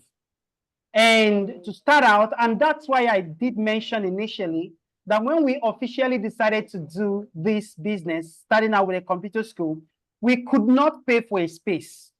We didn't have the fund to pay for a space to start out, right? Haven't done a lot of things from our house, but it's now time to go out, and yet we couldn't afford a space. We had to go meet our pastor in our local church and say, oh, this is, we have the children's church behind the church. Can we use the children's church to start a computer school? And that religious kind of connection was there. And he felt, oh, these two young people that want to do something with their lives. Okay, let's usually we don't allow it, but we'll just allow you for some time to start there. So we didn't have money. Can you imagine a computer school without a single computer? You want to run a computer school, but you never had one computer. So we only had opportunity of having a writing board, a whiteboard with one marker. That was all we had. And we started out, then we put out the adverts starting within the church. Oh, if your child is out of school and needs to learn some computer skills, we are computer experts, come and enroll your child. And when they come to enroll, they pay some money, and we take that money to go and buy one computer. That was the step. When they pay, we put it together, and we went and bought a system. We put it there. We had the first computer. And then we say, oh, we now have computers, please, can you bring more children? And the next person comes and pays some fee, a part of the fee, and we go buy another thing, just like that. So it was really tough, like you said. Entrepreneurs truly, truly face tough time, when they are starting out. But you truly need to want to do what you want to do. So that was how low we started out, and we didn't have the funds. Then as we started training, we started getting little funds here and here and there, and we started being very meticulous about managing the little funds we get, right? We're getting at that point, and we're investing in this, investing in that, and we bought some computers. Before you know it, that space was small. We moved to a bigger space, and then from there, most of the people around the community were already trained by us, and we're like canvassing for more people. And when we saw that, oh, we need to scale this, and teachers were now coming to the center to learn, oh, actually, so we can actually organize a conference where we have more teachers, 200, 300, instead of 5, 10, 3, 6, like that. And that was how we pivoted, right, into conferences with teachers. So that's the process. You don't need the money at first. We must kill that idea that if you don't have money, you cannot start. You can start right now with the idea you have, with what you have and where you are. If you are determined, if you are really, really determined to do what you want to do, you're passionate about it, the monies will come, right? The money you need to buy this, to pay for this, to pay for that. People will come to invest in your business. They will begin to show up. It starts with your passion and your determination to get started. Then as you start getting funds, you must reinvest the funds into the system, right? you needed this and now you have some money to do it. I say, oh, let me first of all go and pay for this, handle my personal expenses before I not. When you spend that money, you realize that to get another one, you are stuck somewhere and the business is dying. So I think that's the process. It's very simple to, to get started, but it takes a very big heart to continue the business. So that was how we were able to manage the little funds we were getting at that time to grow the business. So if I, like you said, you really have to continue to do what you're doing and then manage up the funds that you get very, very meticulously so that you prepare yourself for the big money that comes eventually. Thank you. Great. Thank you very much. Ifeanyi, is your question answered? Yes, thank you very much. Great. Thank My you very pleasure. much, Mr. Uche. Any other question? One more question and we're done with the Q&A segment. Any more questions? All right. Okay. So I'm guessing no more questions. I mean, Mr. Uche, it's a great one. You said you can start with what you have and where you are, Yes. and then you Yes. grow gradually. I mean, entrepreneurs have big hearts.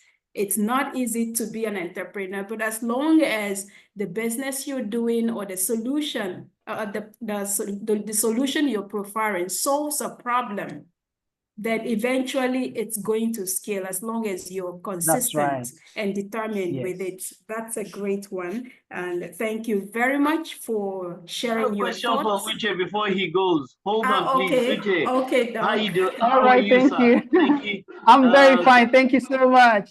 Everything you've said. In fact, when you said that, how do you start a computer school without a computer? I almost fell off my chair. All right, so I'm like, I said, that is definitely one for the history books, as the case may be. Yes, sir. Thank you very much. Thank you it's been so great much. listening to you. I wanted to ask you about the Microsoft.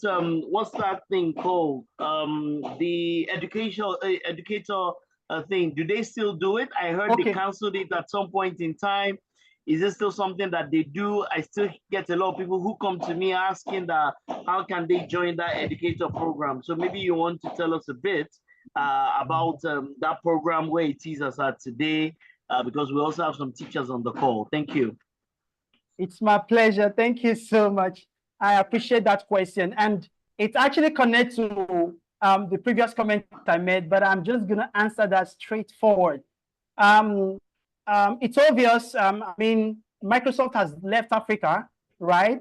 I think it was a year or two ago. They closed and they shut down ADC, that's African Development Center, that primarily supports what they're doing in this part of the world. And as global training partner with Microsoft, we're training teachers and certifying them as MIE, Microsoft Innovative Educator. So when they closed down ADC and they were not really supporting even their global training partners, that we were one of them. I think there were about 5 or 6 of them in the whole of Nigeria, and we're just privileged to be one of the global training partners. It became difficult to continue the program, right? They still offer, and as global training partner, we still offer that certification training, even as at the moment. We still offer the MIE program, now has been upgraded to Microsoft Educator, right? We still offer it. We still offer the MCE training by Microsoft, but it has to do with what we talked about, pivoting, right? We're doing all of these, and the moment Microsoft left Africa, it was done on us that, boys, what are you going to do next? You were marketing Microsoft, you were training people on Microsoft product. Now, for them to leave Africa, what does it leave for you, right? And that was where we started getting the pointer to quickly pivot, right? So to answer the question, yes, we personally, we're still a global training partner with Microsoft, and we still offer that training, and we partner with a lot of people. Right now we run it at a partnership level. You are in Imo State, or you are in Abuja, or you are in Ogun State, and you think that you can help put together the logistics around it, like you can help get a hall, and then you can help canvas with schools to get teachers to attend the program. We offer the certification program and we still offer the training. So, but we make sure that at least we have people on ground in those locations that can help us, coordinate the preliminary part of the entire program. So that program is still in place. Just to answer that question. Brilliant. So thank you so much. Thank you very much. I'm sure we'll come back. I'm sure we'll come back to you. I'm sure we'll Right. come back to you in that particular regard. Very but thank well. you very much, Uche. Everybody, a huge round of applause for Uche here. A huge round It's of my applause. pleasure. Uche, Thank you so much. Can you please put your LinkedIn profile in the chat room so that people can follow you? We can connect with you on LinkedIn. Please, everybody, I'm going to join you. He's an educator.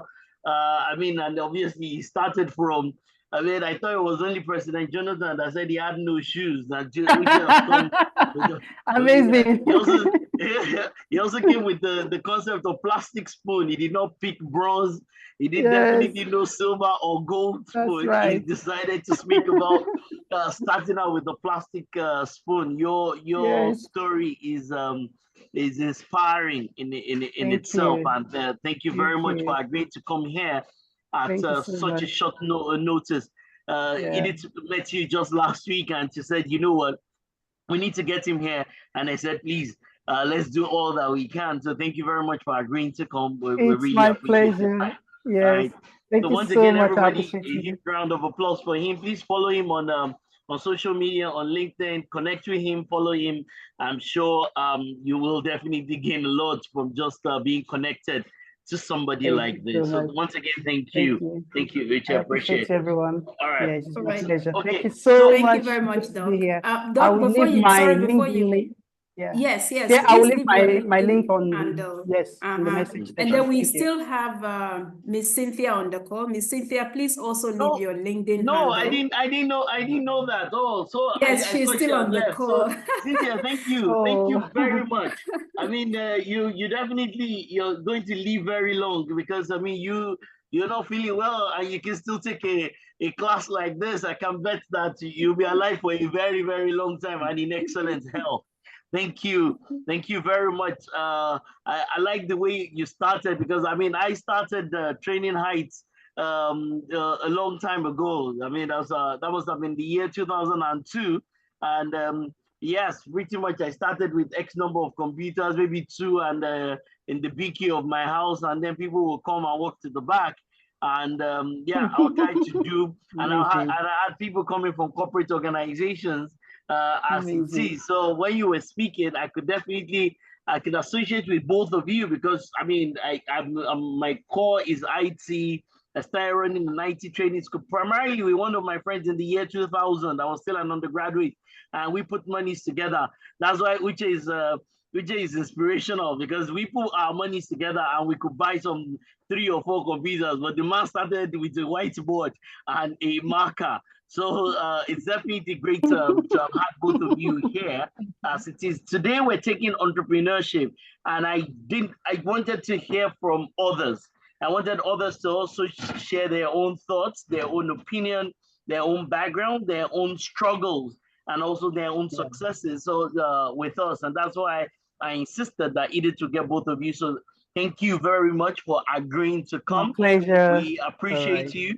When we have a summer program, I'm certain we'll probably get you in to also speak to the people. It's usually a big summer program, and this year is probably going to be way bigger, where we do many things and we do them for free. This is our not-for-profit organization. So once again, thank you, Cynthia, and thank you very much, Uche. We appreciate both of you. Thank you. It's my pleasure. Thank you so much. To have a wonderful, excellent remaining part of the training. Thank you so much. Thank you. Thank you, Mr. Uche. And by the way, Mr. Uche and Ms. Cynthia, Dr. Orlando is the founder and proprietor of Transformation College of Business and Technology. All right. So thank you so much for being with us today. Thank you very much. Hi, everyone. Yeah. So we will take a quick break for the next 25 minutes, everybody. Then I will bring my own thoughts with regards to entrepreneurship. I will share many thoughts and opinion with you. So please grab your friend, grab your sister, grab your brother, grab your enemy, grab anybody that you can grab. Join me in exactly 25 minutes as I will also share my thoughts, and I'll also go through the curriculum. Remember that we're in school.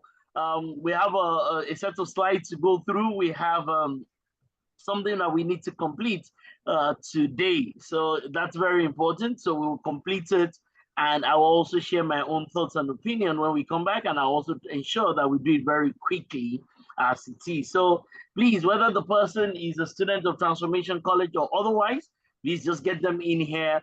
Let's just spend 1.5 hours together between 12:30 Nigerian time and about 2 p.m. Just really looking at how we can set up successful businesses. Thank you very much, everyone, and I'll see you in 25 minutes time. Thank you.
Can you go into the chat room and just tell me what's the big thing you learned from the first session, everybody, very quickly, if you do not mind. Thank you very much for being here, Naomi. Naomi is here. Thank you very much for being here, Adebayo. Mustafa, thank you very much for coming in. Everybody, thank you to have all of you here. So is there anything you got from those two entrepreneurs? As I said, I enjoyed both of them, but some of the things that Uche said, that, I mean, the guy said he started without a computer. As in, I also started a computer school, but I had a computer. I had my personal one that my parents had bought for me, and I had friends where we could put money together and we could get some computers. I mean, the guy's story is inspirational. So anybody, can you let me know very quickly, what did you learn anything? Anybody that was here, did you pick up anything at all from the two sessions that we've had? Anybody at all? Come on. But everybody sent Orifa, Honesty, Rick, Covenant, Ifeanyi, everybody quickly, Rufai, quickly, anybody in the chat room. Did you get anything at all from those two sessions? Let's do this very quickly. All right, please, if you don't mind, if you're here now, if you were here earlier. All right.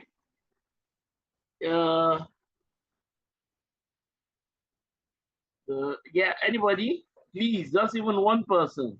It can even be you, Mercy. It can be Bade, it can be any of you.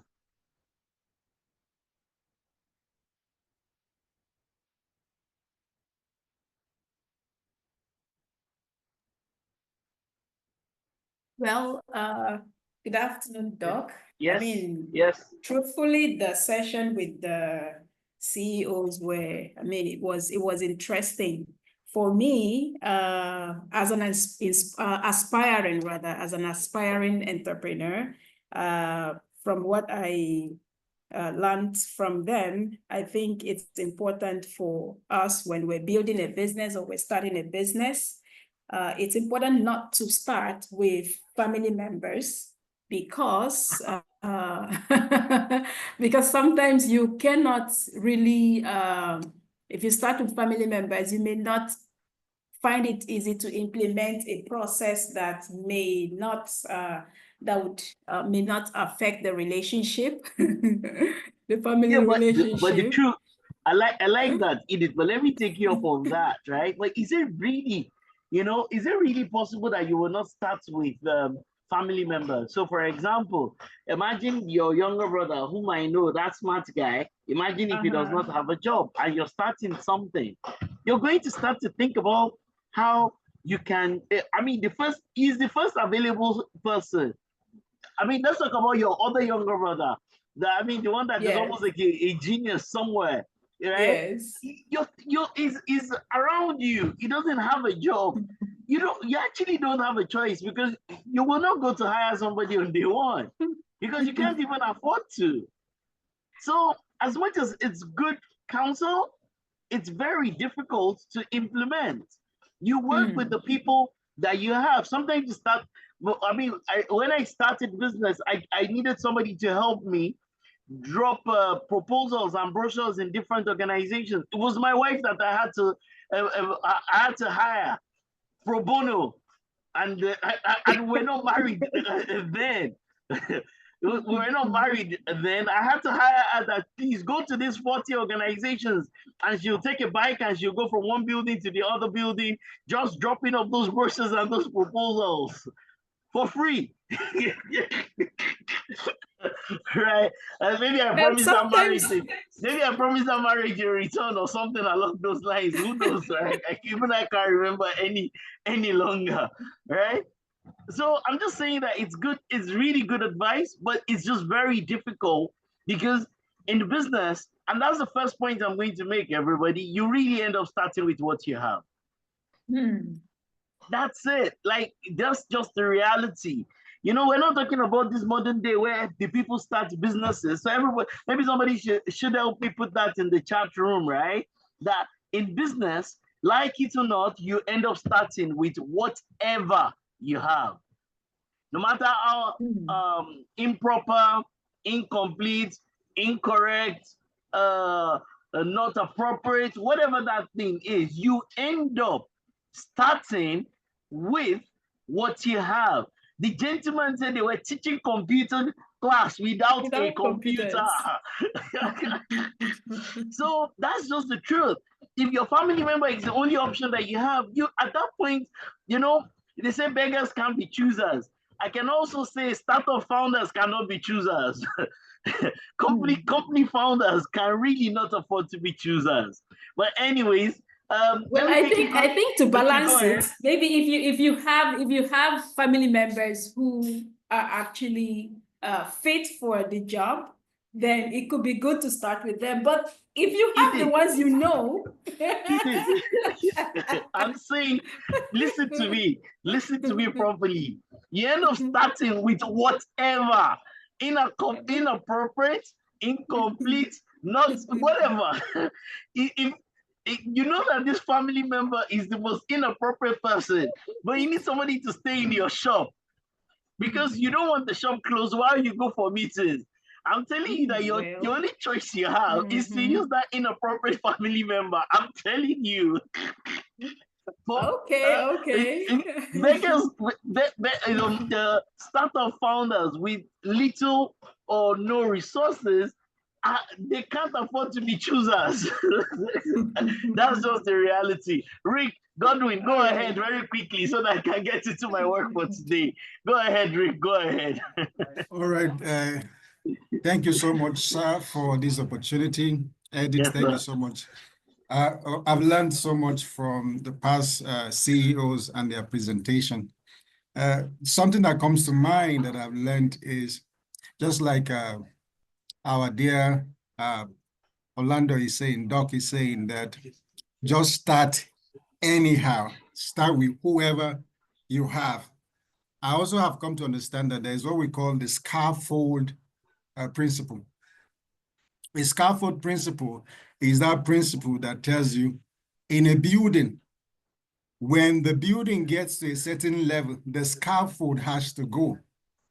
Because no matter how beautiful a building is, you get to a level that you have done your work, the person has done his bit at that particular time, and you have to learn to know when to let them go.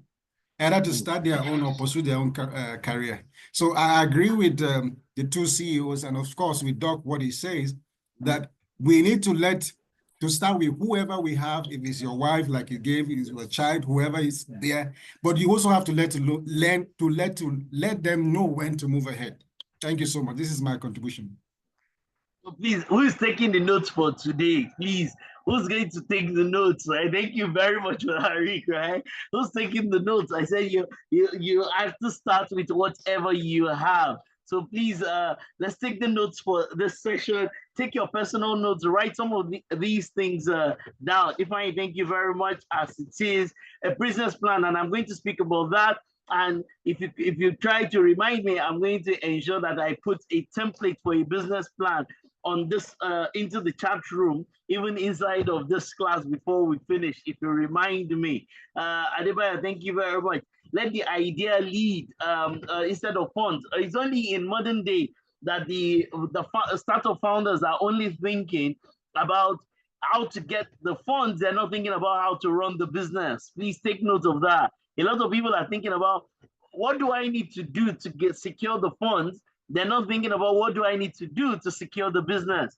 And it's primarily startup founders, it's startup organizations that think like this. They're only thinking about the money they want to get. They're actually not thinking about how to run the business. And I see with a lot of them, it's really about the pitch. Like, they spend all their time just to get the funding, but you can see that they don't have a real business plan.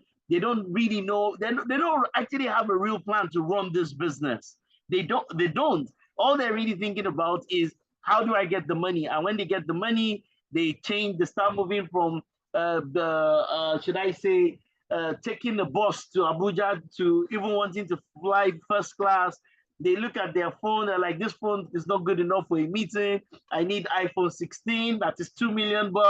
The lady told me the last time, she said it's 19999 something. She said, I said 2 million. She said, no, it's 1999, telling me that there is I think there's like a 1,000 naira difference between 2 million and the amount of money she was calling. And every time I think about it, I'm like, $2 million. I'm like, I think I have a number of, if I hired somebody to work at 150 grand, and versus this 2 million. I've never gone for a meeting that they decided that I shouldn't come into the building because of my phone, or that they will not give me the job, that, oh, because your phone is ugly, I'm sorry, we will not give you this job. I've never been to any bank, never been to any insurance company, any government institution that decided that they will not give me the work simply because I did not bring a $2 million phone. Never. And I go to a lot of places every month, every week, as the case may be. So that's it. Ideas are great, but you're going to need more than an idea to be able to run a successful business, right? You're going to need more than an idea to run a successful business. Business is tough in Nigeria. Once again, I've taken this class in the past, so maybe you can, Edith, you can look for the link on this class that I took in the last year and put it in the chat room, because I will not be able to go through everything that I must have said in that entrepreneurship class. But you're definitely going to need more than an idea to ensure that your business is successful. This is my formally, this is my 23rd year in running the business. Informally, it will be my 25th year running a business, and I'm not there yet. In fact, I scored myself recently. I was very nice to myself. I scored myself 4/10 when it comes to running a successful business. I scored myself 4/10 when it comes to running a successful business. And I've been in business for the past, formally, that means with a CAC certificate, with an accountant, with an external accounting organization, with registration for tax, it's been 23 years. All right, so and I still think, and I'm on 4/10, and that is self-assessment. You know the difference between self-assessment and independent assessment. Once I score myself 4, bring an independent assessor. Most likely I will be 3/10, most likely. So there's still a lot to do when it comes to being a successful entrepreneur, and it takes beyond just an idea. An idea is probably the starting place, but your ideas need a lot of validation as it is. a lot of validation. Surveys might work, all sorts of things might work, but you know, for you to run a successful business, you're definitely going to need more than an idea, as the case may be. You're going to need more than a product or a service. That is why you will see that do you think most law firms are successful? They're not. Are they not lawyers? Yes, they are. Are they not certified? Yes, they are. Have they not gone to law school? Yes, they are. Are they a successful law firm? 90% of the law firms are not successful. I hope you know, right? When you say that, oh, the person needs a product, the person is a medical doctor, do they know medicine? Absolutely. Can they do an operation? Yes. Can they cut you into pieces? Yes. Can they run a successful hospital? No. That's a completely different ball game. Right? So, you know, running the business is completely different, and running it in Nigeria is a different conversation. If you live in, can anybody help me check what is the loan interest rate if you were living in let's pick a place that Nigerians like to go to, like Canada? Everybody, can you help me check in your WhatsApp? Like if we're living in Canada and you want to do a startup and you need like a 10, and you had all your right papers and you're living in the country and you want to take like a $10,000 dollar loan, what is the interest rate? Can somebody help me check and put it in the chat room? Anybody? I'm going to need you all to work with me very quickly today. Okay? Can you help me check? Right? If you were living in Canada and you want to take a loan, a commercial loan, how much is it going to be? Can anybody help me check? Right? Can anybody help me check? How much is the interest rate from a commercial bank in Canada? Somebody should also help me check via Jadisola, please help me check. Rufai, help me check on your WhatsApp AI. How much is it going to, what is the interest rate in Nigeria as at today? Good. Think Governor Geoffrey is always very quick when it comes to this thing. Thank you very much, Jeffrey. Thank you very much for that. All right, so about 5%. What is the interest if you and I want to take 1 million naira, 1 million naira from a Nigerian bank? 1 million. What is the interest rate as at today? Can anybody help me? Anybody? Samson, Mary Ogunjobi, anybody? 1 million from a Nigerian bank. What is the interest rate? The commercial interest rate, official rate. You know, they will also add 1% admin fee and 1% processing or something like that. Whatever the government has said, there's an extra 2% minimum that the bank is going to add. Can somebody help me check? How much is it? What is the interest rate in Nigeria? Oh yeah, now come on, somebody help me. In a lot of advanced countries, your friends that are in Europe, that are in all sorts of great parts of the world, right? What is the interest rate? Come on. Why is nobody telling me? Adebayo, all right. Thank you very much, Jadisola. Add an extra 2% on the average. I tell you that it is at least 30% in Nigeria. Did you hear that? Everybody, did you hear that? In Nigeria, for you to take a 1 million naira loan, they're going to charge you interest of what? 30%. And you're going to need, if you are living abroad, you know, you don't need collateral. You need a good credit score. Am I right? A good credit score. In Nigeria, you're going to need to collateralize this loan. They will tell you to bring your father's land, your mother's birth certificate, everything. So imagine if in Nigeria, 5% versus 30%, everybody, the tide is already against you on day one. Everybody, did you hear that? It's already against you on day one. Nigeria is a very difficult place to run a business. However, let me say this, everybody. I think, and I'm convinced, right, that Nigeria has more opportunity. Did you hear me? For entrepreneurs in comparison to the USA or Canada. Everybody, let me hear from you. I'm going to need you all to work with me, please. I can't take a class all by myself. I'm going to need your thoughts.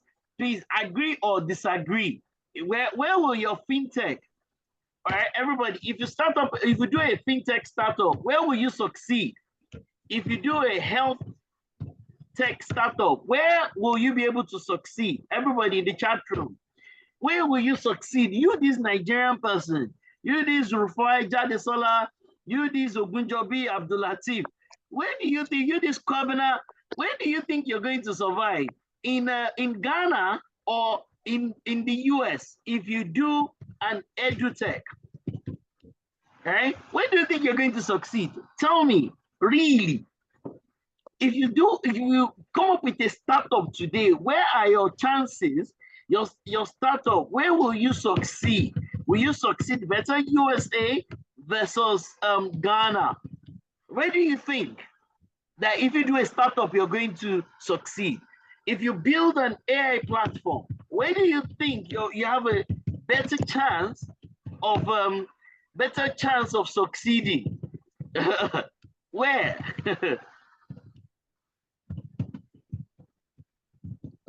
Where do you think you have a better chance of succeeding? Anybody? I can tell you up front, right?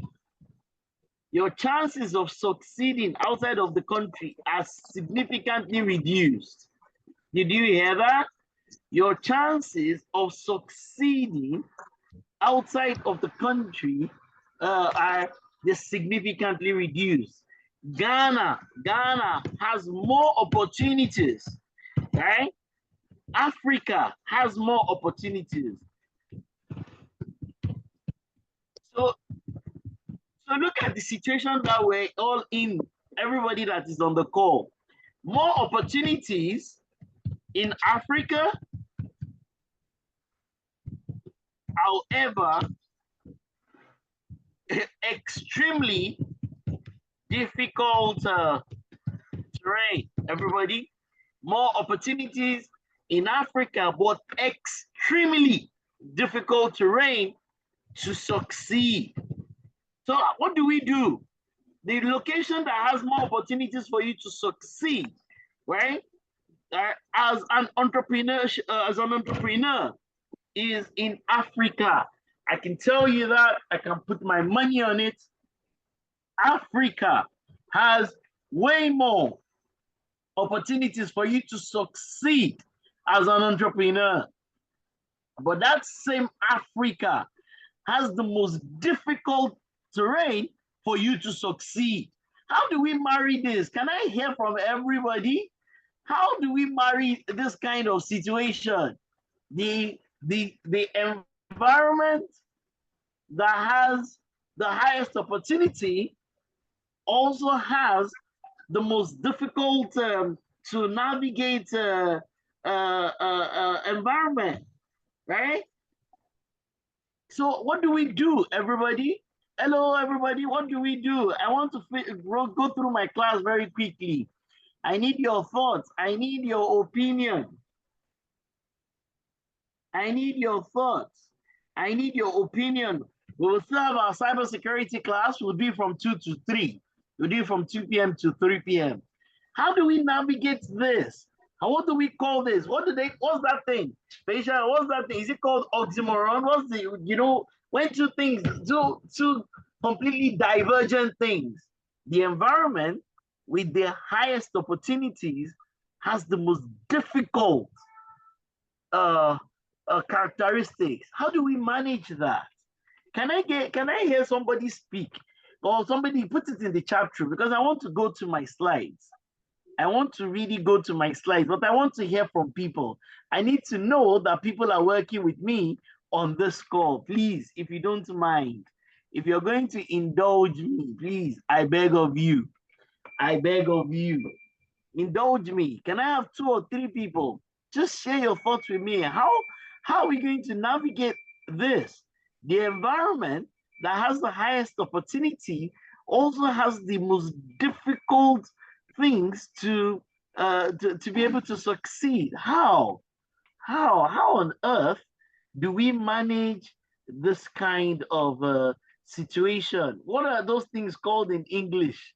When two divergent things completely, the most the easiest place, the place that has the highest opportunity also has the most difficult, should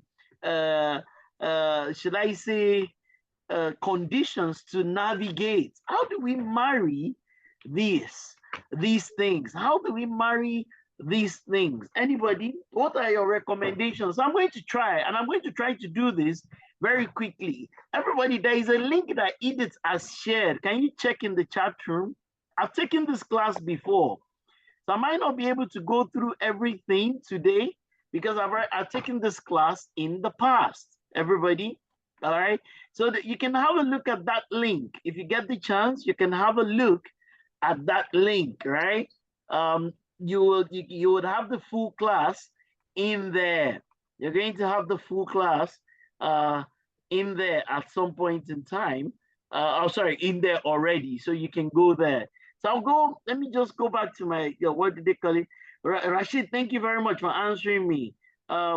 Yeah, so most of these things, Nigeria is very difficult. Yes, a lot of things are available overseas. But so maybe Rick, you can think about it. Rick, and give me an answer in the chat room. Mobolaji, you can also give me some kind of answer in the chat room. Everybody, I'm going to beg of you, honesty, everybody, Stella, give me an answer. How do you think we can navigate Africa has the largest opportunity for entrepreneurs, but it also has the most difficult conditions. How do we marry this, right? Indigenous problems, I agree, solving indigenous problems, that would be great. So I agree with you. So once again, I'm going to go through a couple of things very quickly today. I'm going to go through, I've got some slides. So a lot of them I used the last year, but I'll probably bring a different perspective to those same slides as it is. A lot of them I used them last year, but I will bring a different perspective to them. You know, in this entrepreneurship journey, we grow every day, we get better every day. Nobody has arrived as it is. Okay, so I'm going to go, all right? So once again, please give me some thoughts, give me some answers in the chat room, but I need to run. And I'm going to do this very quickly. Are we together? On your mark, set, go. Number one that I want, well, not number one, apart from everything that I've said earlier, start with whatever it is that you have. Thank you very much, sir, for telling us about that scaffolding. Like, you know, at some point in time, you know, it's like when they say shape in or shape out. Please, all right, Mercy and Edith, help me write some of these things in the chat room. It's either you shape in or you shape out. So if your brother, your sister, your cousin, your uncle, your wife, whatever, that you brought in at some point in time, if they're not improving, they're not getting better, they can shape out. You can help them get another job. You can even settle them. You know that thing what's the name of that thing in Igbo? When the boy has worked for you. What's that movie that we were talking about the other time? The guy has worked for you. You now settle him with his own shop. Something like that. You can let the person go, so to speak, right? So everybody, number one, further to all those ones, number one in my slide, I'm going to tell this thing called VUCA. There's one that is called Bani, and there's another one that is called VUCA. Everybody, right? Please note this. There's something called Bani, and there's something else called VUCA. And Nigeria is the number one VUCA and Bani place in the world, I think. I think that Nigeria is the number one VUCA and Bani location in the world. Nigeria is very, very volatile, it's very uncertain, extremely complex environment. Everything is ambiguous around here, it's brittle. There's a lot of anxiety. Nothing is linear. You can hardly plan appropriately in Nigeria. Even a lot of things are incomprehensible. I like to watch Arise News in the morning. Like Nigeria is the most VUCAized and banized environment, if there were words like that. Nigeria is the place. So you and I must solve this problem. Everybody on the call, we must solve it. If you're ever going to be a successful entrepreneur in Nigeria, you must solve this problem. The problem of being in the most vulgarized, urbanized environment in the world, nevertheless having the highest form of opportunity. You must solve that problem as an entrepreneur. How do you navigate this very complex environment? This environment that everything is uncertain. This environment that the government changes its mind, changes its policies, unannounced. This environment where they bring policies that are unclear. Like in Ghana, for example, I mean, some of my Ghanaian colleagues are on the call. Once they change the government, almost all the policies are going to change. Almost all of them. Everything is literally going to change. So how do you do that, right? So to do that, everybody, some of the recommendations are on this same page. You have to become a resilient person and even build a resilient business. That's tough. Easier said than done. You have to be a resilient person and you have to build a resilient business. You have to be a person that is attentive, like for mind. It's somebody that is attentive, somebody that is mindful, somebody that is attentive, somebody that is mindful, somebody that can adapt. And these are not easy things to do. They're easy things to say, but they're not easy things to do. You also have to learn the concept of transparency. Now, transparency in this instance means that you have to learn how to make what you're doing to be transparent and clear. In fact, I would probably prefer the word clarity instead of transparency, especially to your own team or to your tribe, as we have learned earlier today. So everybody take this away with you. For you to be a successful entrepreneur in Nigeria, in this our own country, you have to resolve that problem, that you're the most unstable, you're the most complex, you're the most uncertain environment. Nevertheless, as a country, as a continent, Nigeria, Ghana, Cameroon, we have the highest opportunities in the world. Our population is young, our people are very strong, our weather is great, we have farmland. I mean, we have everything working for us. We even have the population. We definitely don't have the leadership, right? So Africa has a problem. I've said it here before, I'm saying it again. Everybody go and check it. The entire GDP of Africa is equal to the GDP of California or one of those states in the US. So it's almost like, that's why people think that we're a joke. That's why the US will say that, oh, the state of Africa. Because for them, if the entire GDP of Africa is equal to one state in the US, then we still have a long way to go. Let me move on very quickly because of time, everybody, because of time. I showed the slide last week. They can also share the link for last week's class. I spent some time at the beginning of the class discussing this, and I'm telling you, if you're an entrepreneur that is on the call, if you're not in my session last week, the reason why your business is doing badly is on this page. The thing that is going to make you close that business down is on this page. All the startups that are failing, everybody, are you with me? You know, if you go on Instagram, there is a guy, he's always talking about the startup. What's the name of that guy? I've forgotten his name now. I'm sure he's always talking about startups that have failed. The guy is always talking about startups. What's that his name? I'll remember. He's always talking about failed startups. I can tell you, all right, take this page away with you. The reason why your organization is struggling is on this page. The reason why your startup has failed or is failing or will fail is on this page. It's here. Brothers and sisters, it is here.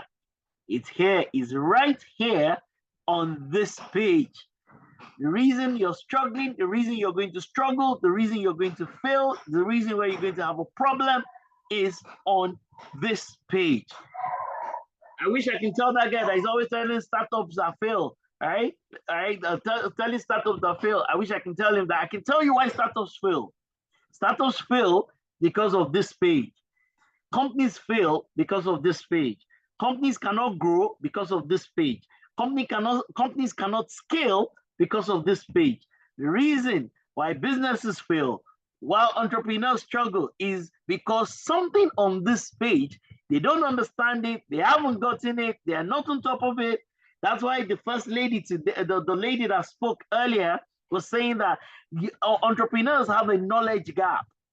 And that knowledge gap, you're not going to get it from sitting in an MBA class. You might get it from Transformation College, Entrepreneurship and Business Management class. You can, but you will not get it from a typical school. You know, somebody says, I want to start a business. Let me go and take an MBA. Then I'll start laughing because I don't know how an MBA is going to help you to be able to start a business. An MBA will help you to be able to get a great job, to be able to become a great manager, to get better promoted. But that will help you specifically with entrepreneurship in Africa.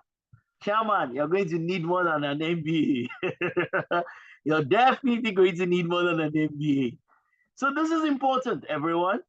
This is important. And I spoke extensively about this last week. I think they started the recording a bit late, but yeah, but they still have the recording to an extent. But the reason why your company is going to struggle, it's here. It's here. It's right here on this page. I used to run a company called G4V. The reason why we closed it down was around number 14. And my receivables, the top two things that helped me to close that company down was around number 7 and number 14. I closed the company that was already making that was already making let me put that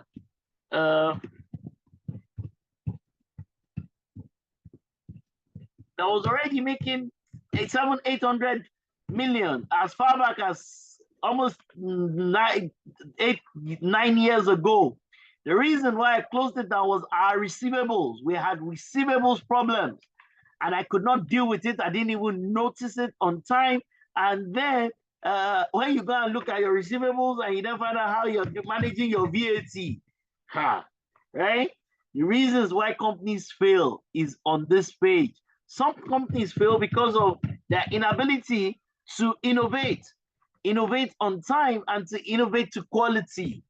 If we've ended this class here, everybody, if I stop here and we go home, the reason why startups, established businesses, old businesses, new businesses, whatever kind of business, NGOs, the reason why they fail is because something on this page has gone wrong. Take it from me. I can prove this. If you take me to the United States of America, take me anywhere around the world, I will prove to you that the reason why startups fail and organizations fail is because of these things.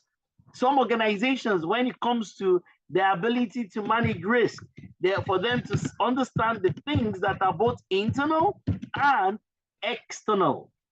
So when we say PESTLE, do people really understand the political factors, the environmental factors, the economic factors, the social, technological, and legal factors? Have you noticed the trend in Nigeria as of today? Most organizations, most houses or offices, they will tell you to move out of the place, then because they want to increase it by 100%. Has anybody noticed that?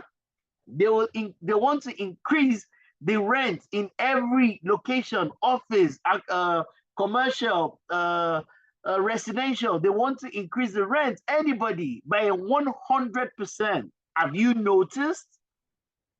Have you seen that? Have you noticed? The reason why companies fail is on this page. So I'll move on from here. One of the questions I asked them, everybody, quickly, everybody in the chat room, I beg of you, I want some participation. Tell me the top 3 that you think that why startups fail. Quickly, just give me the numbers. Quick. I beg of you. We still have a cybersecurity session today. I want to make this very quick.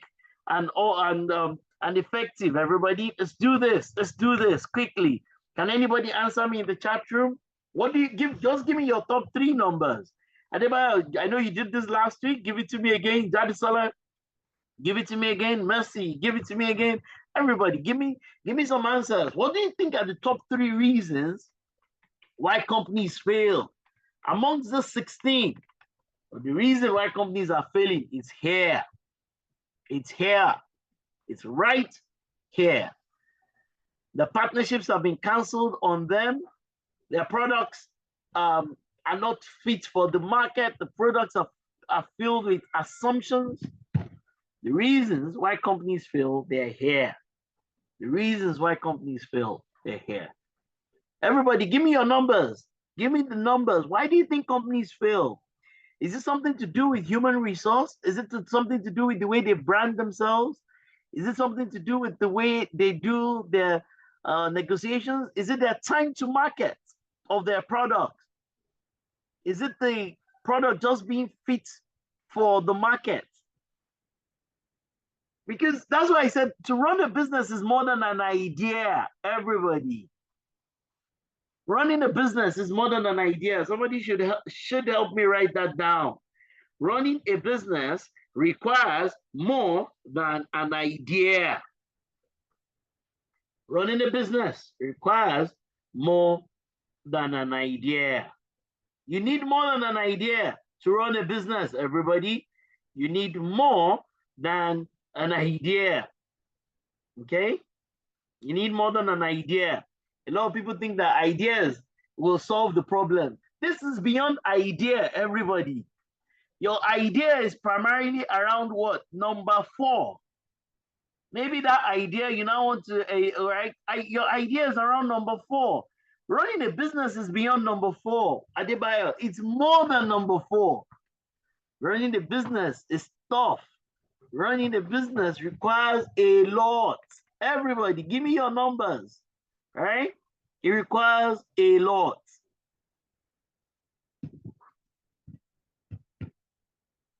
So if you go into business thinking that, oh, you've read a lot of Elon Musk and then you think that, oh, this is just about an ideas game. Brothers and sisters, it's more than an idea. It's more than an idea. It is more than an idea. You need more than an idea to be successful in business, right? But I can tell you, if you're, once again, everybody take a screenshot, send it to your boss, send it to your manager, send it to your wife, send it to your cousin, send it to your colleagues at work. Tell them that the reason why as an organization, you're not growing, you're not scaling, you're not getting better, you're not winning in the marketplace is because something on this page has gone wrong or is going wrong, or you tell your organization they need to worry about some of the things on this page. I hope that's clear. I hope that's crystal clear. Let me move on very quickly, all right? I'll move on very quickly. I will not talk about, I'm going to skip a lot of things, everybody, right?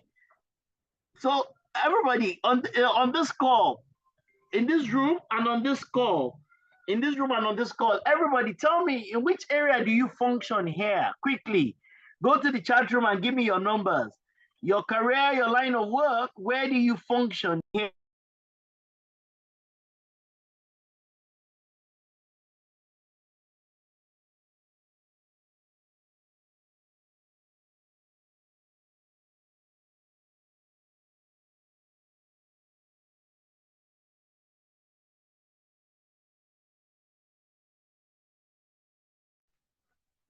Everybody, give me your numbers. Give me your numbers here. Your line of work, your career, your business. So everybody needs to answer me, please. Just give me where you align. For me, for example, my work here is primarily around, let me see. The work that I do as a person is primarily around number 1, number 2, and number 9. That's where I function as a person. As a person, I function around number 1, number 2, and number 9. That's my line of work. And if, of course, in my vocation, I also function around number 11. In my vocation, I also function around number 11 as a person. I also function around number 11. But in my day job, in my Monday to Friday job, I function around number 1, number 2, and number 9. That's where I exist. What about you? Everybody go into the chat room. Where do you exist in the lives of people? Where is your own value add? Where does it come in? Let me update something here. Let me talk about physical health. Let me add physical appearance for all those people that do make clothes, and physical what do I call it? Buildings. Yeah, accommodation, right? Build physical accommodation, whether it's commercial or residential. Where is yours? Everybody go to the chat room. Maybe I've skipped yours. This is not completely exhaustive, but at least it captures some areas. Everybody, your line of work, where do you exist here? Where do you function? The value that you add to people. Where is it on this screen? As a person, right? Adebayo says he's number 1, all right? And then what? Maybe number 9. Adebayo, all right, okay. All right, so everybody's got theirs. Where do you function? Rufai says his day job is around number 1, number 2, and maybe number 9. Okay. Temi says number 4, number 9, number 7, and maybe number 13. Maybe. Okay, good. All right. So everybody, I mean, as I said, this is number Balaji says 1, 8, 9, 12. All right. So who are the pastors and the imams around us that are on the call? Who are the pastors and the imams that are on the call that function around number 11? Who are those that function around number 11, right? So everybody, if you want to succeed as an entrepreneur, you must be adding value somewhere. You must be adding value somewhere. I don't know where it is. I think a lot of people can add value around number 14. I think a lot of people can add value around number 14. I think a lot of people can add value, I mean, maybe around number 7, maybe around number 10. I definitely think that number 7 can take a lot of us. This number 7, I'll also include the entire, what I would say, the entire entertainment value chain or industry, the entire entertainment. What is the name of that new movie from Amonio Boli that everybody's watching? That what's that movie with the Odogu? Everybody, what's that movie with Odogu inside? Huh? What's the movie that has that's my Odogu friend, which I'm going to go and buy red cap so that I can be doing Odogu things around the whole place, right? So that entire entertainment value chain. So you will see once again that there is a huge, massive opportunity around there. So you want to be an entrepreneur, or you're an existing one, or you've joined an existing entrepreneurial type organization. Where does your organization add value to the lives of people or to organizations? And that's very important. Okay, that's very important. Okay, so I hope this is clear. Let me move away from here. As I said, I don't have a lot of time. Everybody look at this quickly.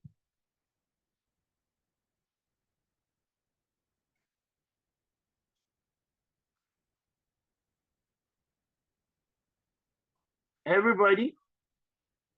Okay, so this is a useful This is a useful definition. This is a useful definition.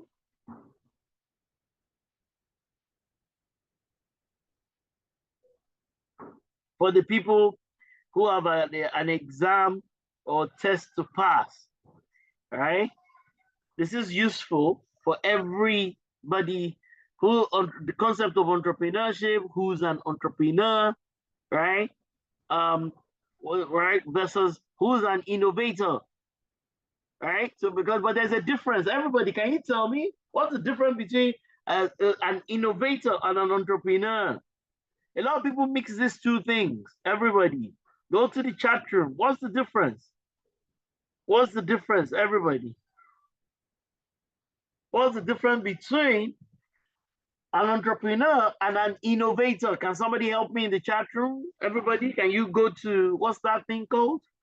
Can you go to your AI? What's the difference between an entrepreneur, somebody that is interested in the commercial success or the commercialization of something, versus the person, somebody that is interested in the commercialization of something, versus the person who's just focused on the idea? So because you're an innovator does not mean you're an entrepreneur. Entrepreneurship is more than just idea generation and innovation. Can somebody help me put an answer in the chat room? Okay, which ones are the core industries that are here? Everybody, quick, quick, quick. People must wake up in the morning. What are the top 5 things? What are the top things that people must do when they wake up in the morning before they go to bed at night? Anybody. People must wake up in a house, hopefully. They must wake up in a house. They will typically, maybe that is why churches are right, they will typically pray. So they will listen to their imam or their pastor on YouTube or something like that. They will take a bath and they will take care of their teeth. So that means there might be soap, that means they need water, whatever those things are, right? People will then do what? They will wear clothes. Am I right? Okay. As people are waking up, they will need their phones. Am I right? The typical person plus their internet. Okay. They will wear their clothes. Please follow me. They will get dressed. They will wear their clothes plus shoes, those kinds of things. Am I right? They will eat. Some people will eat. So that means everything that's got to do with food. Some people, then they will go out. Transportation. Okay? Their children will go to school, which is education. Okay? They will, what else is important before you and I go to bed at night? Yes, I mean, they will listen to music when they come, either during the day or at night when they finish the work. They will say to themselves that, I've tried to do, right? Am I right? Or education. They will make payments. Yes, right? People will make payments during the day. So everything that's got to do with payments, am I right? They will use energy, whether it is or gas to cook, something like that. Am I right? And then, if for lack of one more example, how many do I have here? So if you're thinking about a business, this is a great way to start to think. Now, what is it that people, they must do before the close of a day, which is where agriculture comes in, right? This is where agriculture comes in. Or, right? I don't pray that they get ill, but they will use technology. So they will need Orlando, and they will need computer plus tech. Right? They will need technology now. They have to use a computer to work. They're going to need software applications. Everybody. So when you're thinking about the business, this is a great way to think about it. Now, as a person, where is the business that I'm doing? The business that I'm doing, does it sit anywhere here, everybody? The business that you're doing, does it sit anywhere on this page? Because if your business is not here, your business might be a nice to have. Meanwhile, all the things that are here, they're a must have. Everything that is here, they're what? They're a must have. All right? Or they might even be a babalao or something, whatever. Everything that is here, they're a must have.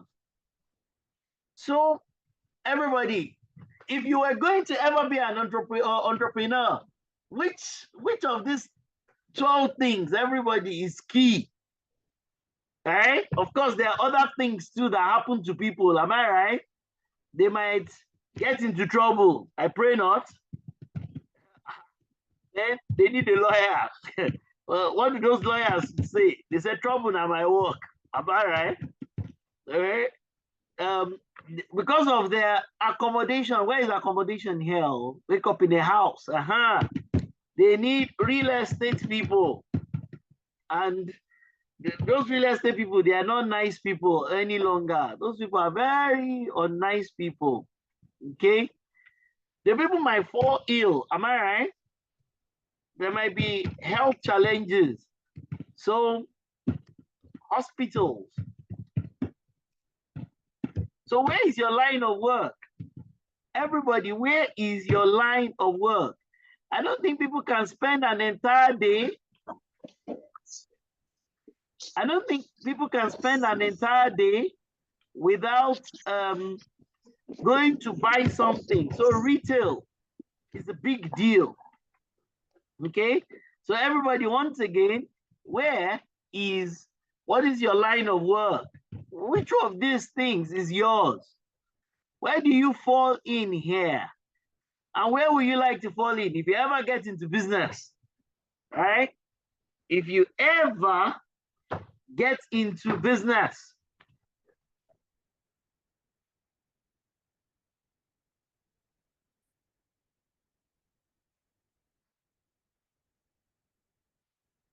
If you ever get into business, where would you like your business to be in? Where? Are you in entertainment? Are you in payment? Are you in retail? Where? So if you have a startup, start to think about it. Because all these areas are areas where your startup can exist within. Your startup can be in education. Your startup can be anywhere. Your startup can be anywhere. Your startup, it can be anywhere. But this ones, everybody, the key thing here, this is the last thing I'll say here. Is your business a must have or a nice to have? That is the big question, everybody. The business you do, is it a must have or is it a nice to have? Can people live without that your business? Your business, is it a must have or a nice to have? All right? Is your business just a nice to have? It has nothing to do with real estate, has nothing to do with internet or phone, directly or indirectly.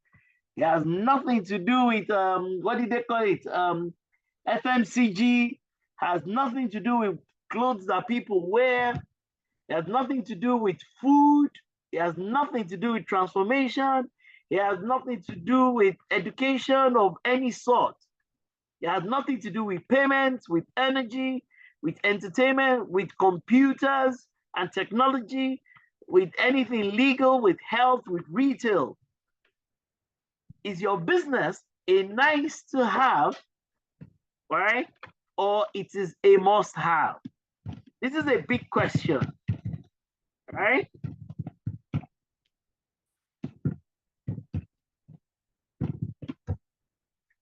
This is a big question. And you can go home asking yourself, this business that I'm in, or the one I plan to be in, is it a must have? Is it a must have or it's a nice to have? Let me move on because of time. All right. As I said, okay.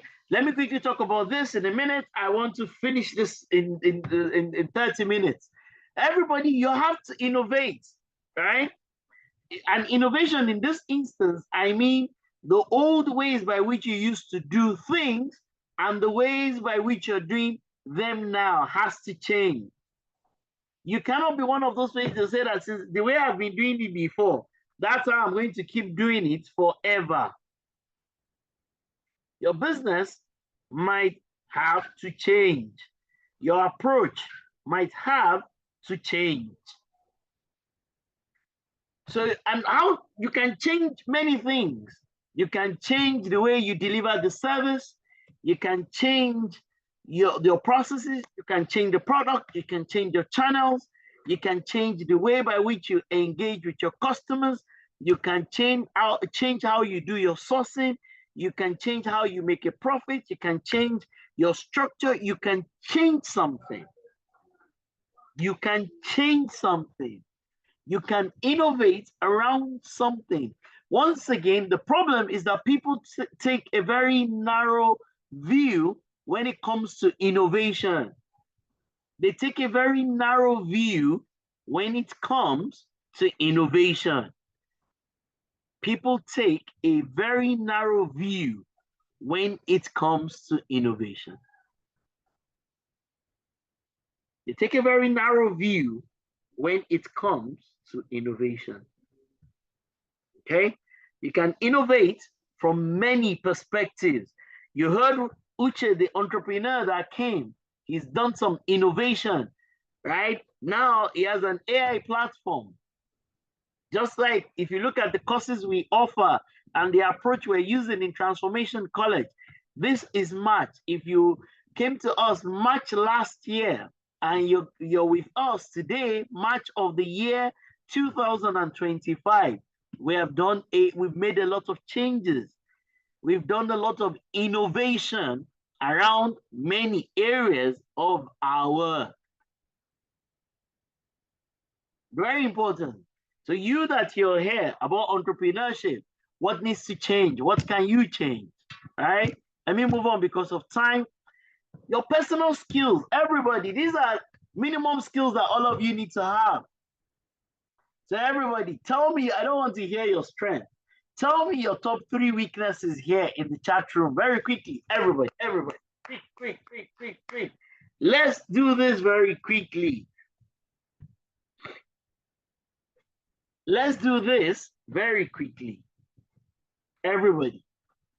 What are the top, let me not call it weaknesses. What are the top 3 areas you need to improve upon? I can start with mine.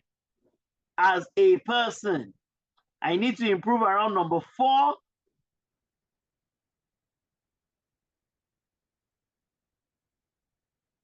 I might need to improve around number 10 as a person.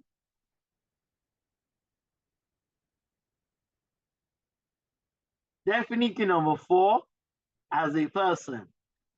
Definitely. Maybe so. Maybe number 8, especially when it now starts, when it comes to things like, the investing in bonds and in shares and all those kinds of treasury type things. Yeah, so for me, I will pick 4, 8, and maybe 10. For me, I need to improve around those areas. I can justify why I need to improve around 4, around 8, around 10. In fact, I need to go for some training around 4, 8, and 10. If not for time, I need to improve my 4. I need to improve my 8, and I need to improve my 10. I'm poor when it comes to financial instruments. It's not my area of expertise. Bonds, I understand accounting, but I'm not great when it comes to finance. I hope you know that those are two different things. Accounting is fine, but my share allocation, how do I buy shares? When should I sell? Should I invest in treasury bills? I'm not great when it comes to that area. All right. When it comes to some legalities, especially because of the various countries that I work in, my legal is poor. My ethics and regulatory skills are great, but my legal is poor. And when it comes to number 4, I'm not a great, my publicity is poor. I'm not a great publicity person. I'm learning. I'm poor at publicity. So everybody, what's yours? What is your area of improvement? Where do you need to get better? Where do you need to improve? Please make a note, both on the screen and in your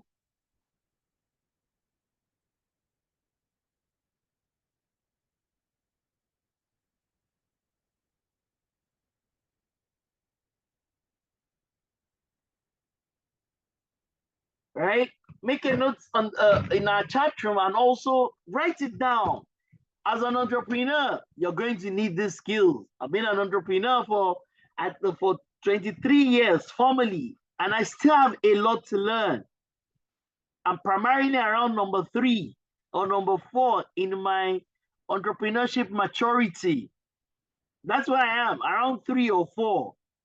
So I have a lot to learn. I have a lot to improve upon. For me to take A4S and training nights to make them global companies, sorry, to make them global companies and so that they can have African dominance. I'm really on number 3. So that they can have African dominance.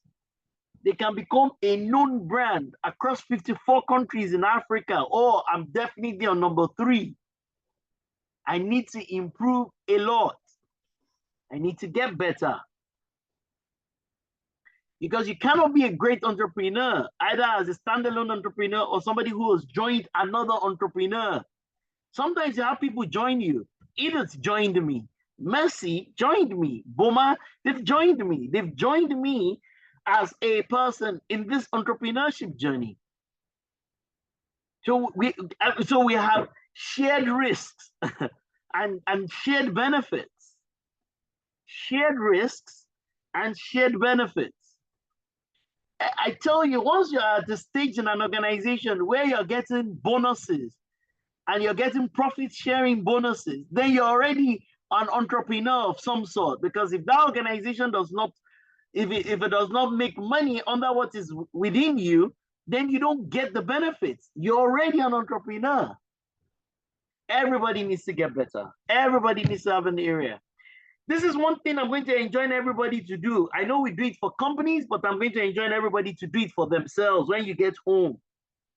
Ask yourself, what exactly are my strengths and what are my weaknesses as a person? A lot of people will tell me they don't have any weakness. I know that there are people that cannot bear to look at themselves in the face. You know, a lot of people are like that. They cannot bear to look at themselves. They cannot bear to look at themselves. Looking at themselves is too painful for them. Looking at themselves, so they will say that I don't have any weakness. That's not true. We all have one weakness or the other. So the idea is that we improve upon our strengths and we also work to ensure that we can bridge our weaknesses. Okay? We improve upon our strength and we also ensure that we can bridge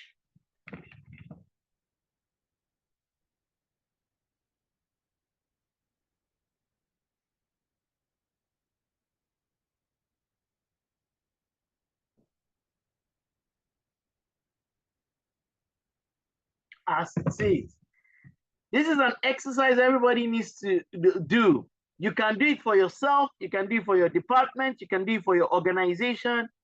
This It's something everybody needs to do.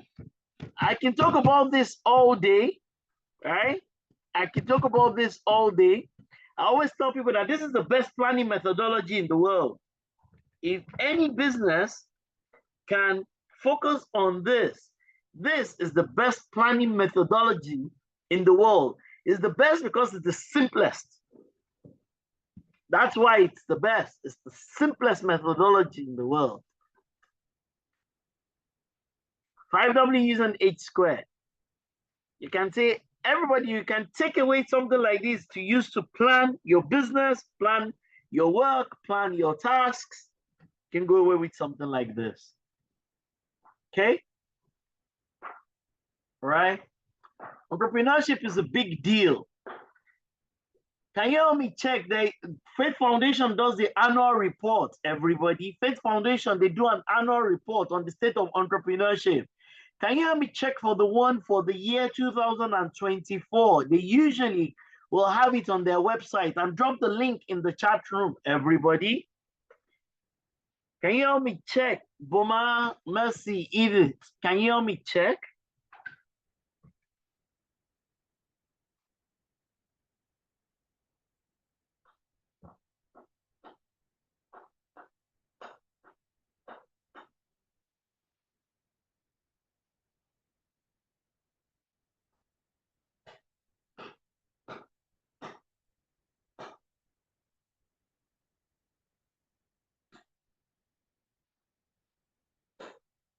Okay, this is important. You can take this away. How do I execute my strategy? Why am I even doing it? What needs to be done? Who do it? When will it be done? Where will it be done if it's got a location element to it? How is it going to be done? How do we measure if it's working? How do we measure if it's working? This is a simple business plan, and I'm going to share a business plan template. I'm going to share 2 templates. In it, you will even have it. You know, the plain one that I gave to you a long time ago, but I can look for it. I'll share a business plan with everybody, some templates. I'll share it in the chat room. But this is a simple one. And I always encourage people to have what we can call a 1-page business plan. When the business plan is too long, it's confusing. Do a summarized version. Learn how to articulate yourself properly.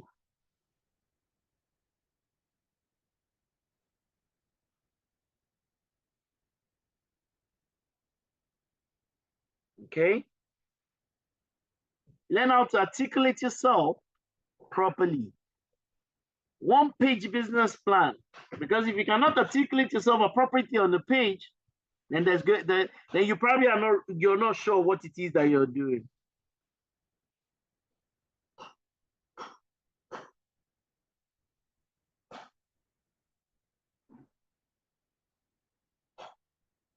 Okay.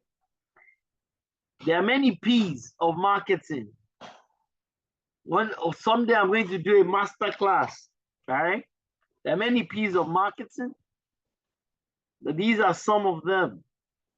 Remember, we said, why do companies fail?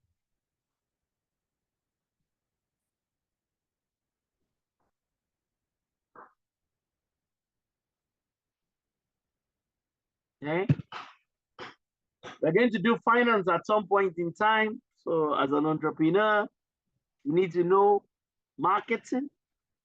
You need to know finance. You need to know innovation. Remember, I've said those kinds of things.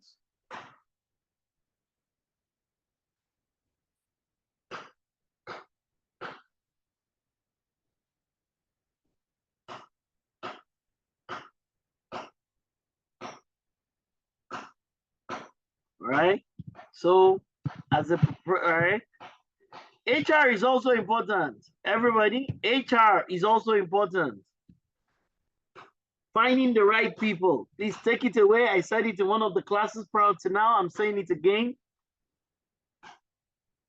As a founder, as a startup person, you know, motivational speakers, successful entrepreneurs will say, hire the best person possible. But that's not true. You can't hire the best person possible. You can't. You cannot hire the best person possible.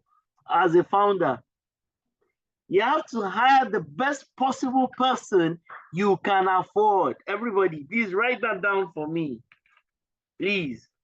You have to hire the best possible person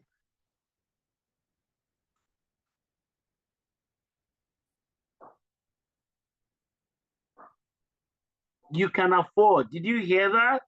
All everybody on the call, as a startup, as an entrepreneur, you have to hire and try to retain the best person you can afford.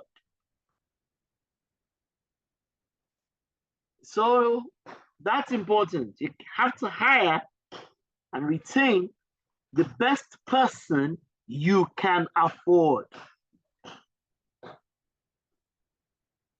That's very important. Okay. A couple of other things about entrepreneurship. So there's a 2024 version of this report. So if you care to know, you can go look at the report. It's useful. It's always valuable. It's useful. It's always valuable. It's useful. It's always valuable.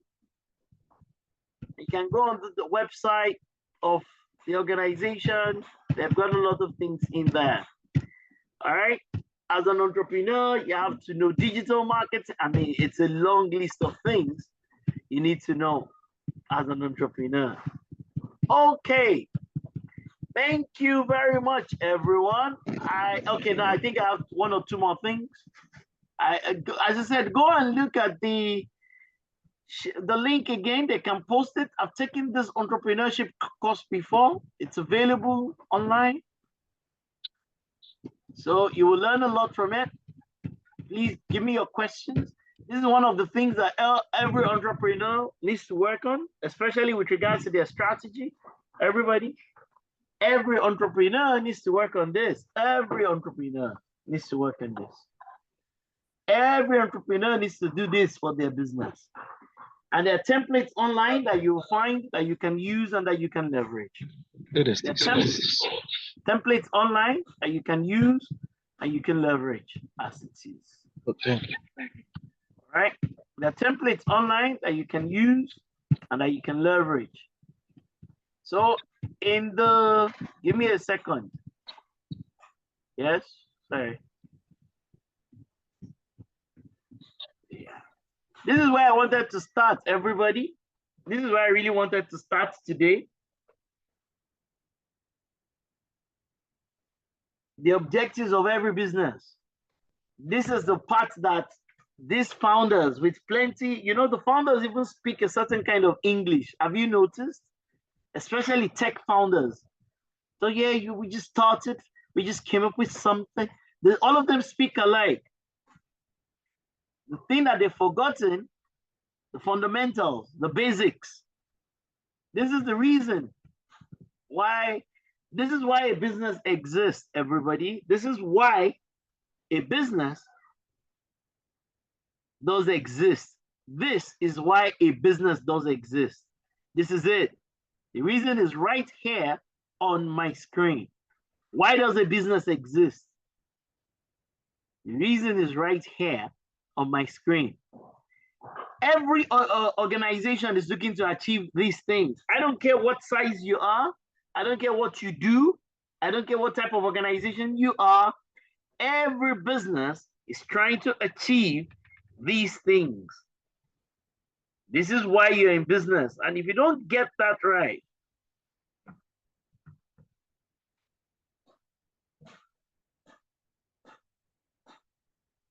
this is why you're doing your business. Your business must address these things.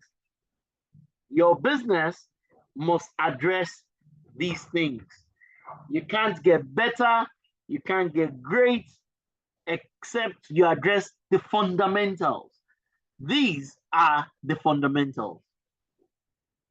If you're struggling here, doesn't matter what, if you like, say your your fintech or your health tech is about to somersault or make the entire world turn inside out or outside in, you have to be on top of the fundamentals. All right. And lastly, all right, as I said, everybody, lastly, you have to hustle hard. In Nigeria, you have to pray harder.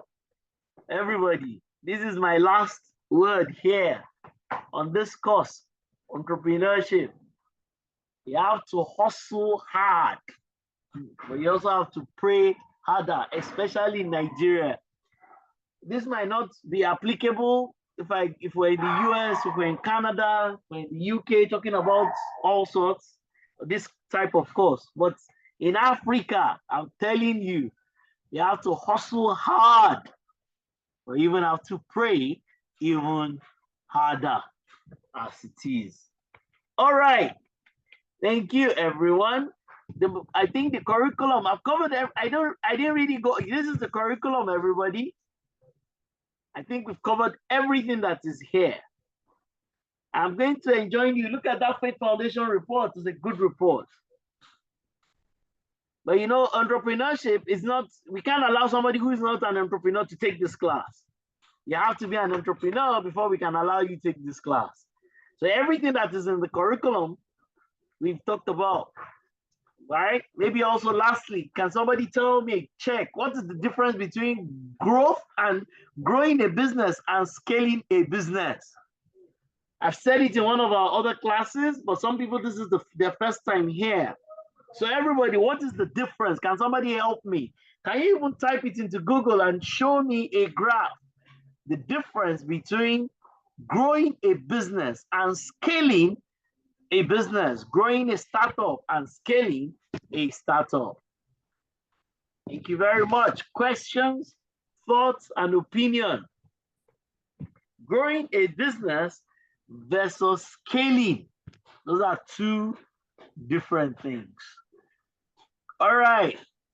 Questions, thoughts. You can also give me your thoughts and your opinion. Oh no! So we're talking about the reason why we're saying this. Jacob, is that for the software developers who want to build their own platform, they want to start a fintech. That's why we're going to go into the cybersecurity session in the next 10 minutes. So the reason why we're talking about entrepreneurship is that those of you that are doing software development, we expect that you will build successful startups. Amen. We pray you will build successful startups. We expect that you will build successful startups. Fibina, are we here? Are we together? So that is why we've been talking about it. That is why we've been talking about it. Everybody, that's why. Give me your thoughts. Somebody, you can switch on your microphone. You can speak, Rick, anywhere. Absolutely. Right. If I please go ahead. Go ahead. All right. Thank you, Doc, for the wonderful presentation. Yeah. My thoughts, I think from my own understanding that growing a business is a process of starting and nurturing a business from scratch to any heights. But scaling is moving from one stage to another, or from one size to another. For instance, from a regional business to international business, or from a local business to an international business scale, where you have branches all over the world. Oh, you've missed out one major portion of it. No, but use your WhatsApp AI. Right? The idea when it comes to scale is that something needs to remain static. Your cost. Okay. Yes. Okay. So when you are growing, your cost is also growing. But when you are scaling, The idea is that your cost is stays the same. So indeed, there is a huge difference between scaling and growing. So scaling is another level of expertise entirely. Scaling is on another level entirely. Scaling is way more difficult than growing. To grow is not that difficult, but to scale is really difficult. Okay, so thank you very much for that. Any other question, any other thought, any other opinion, anybody? Everybody, can you see my screen? Yes, sir. Hold on. I put that. This is it.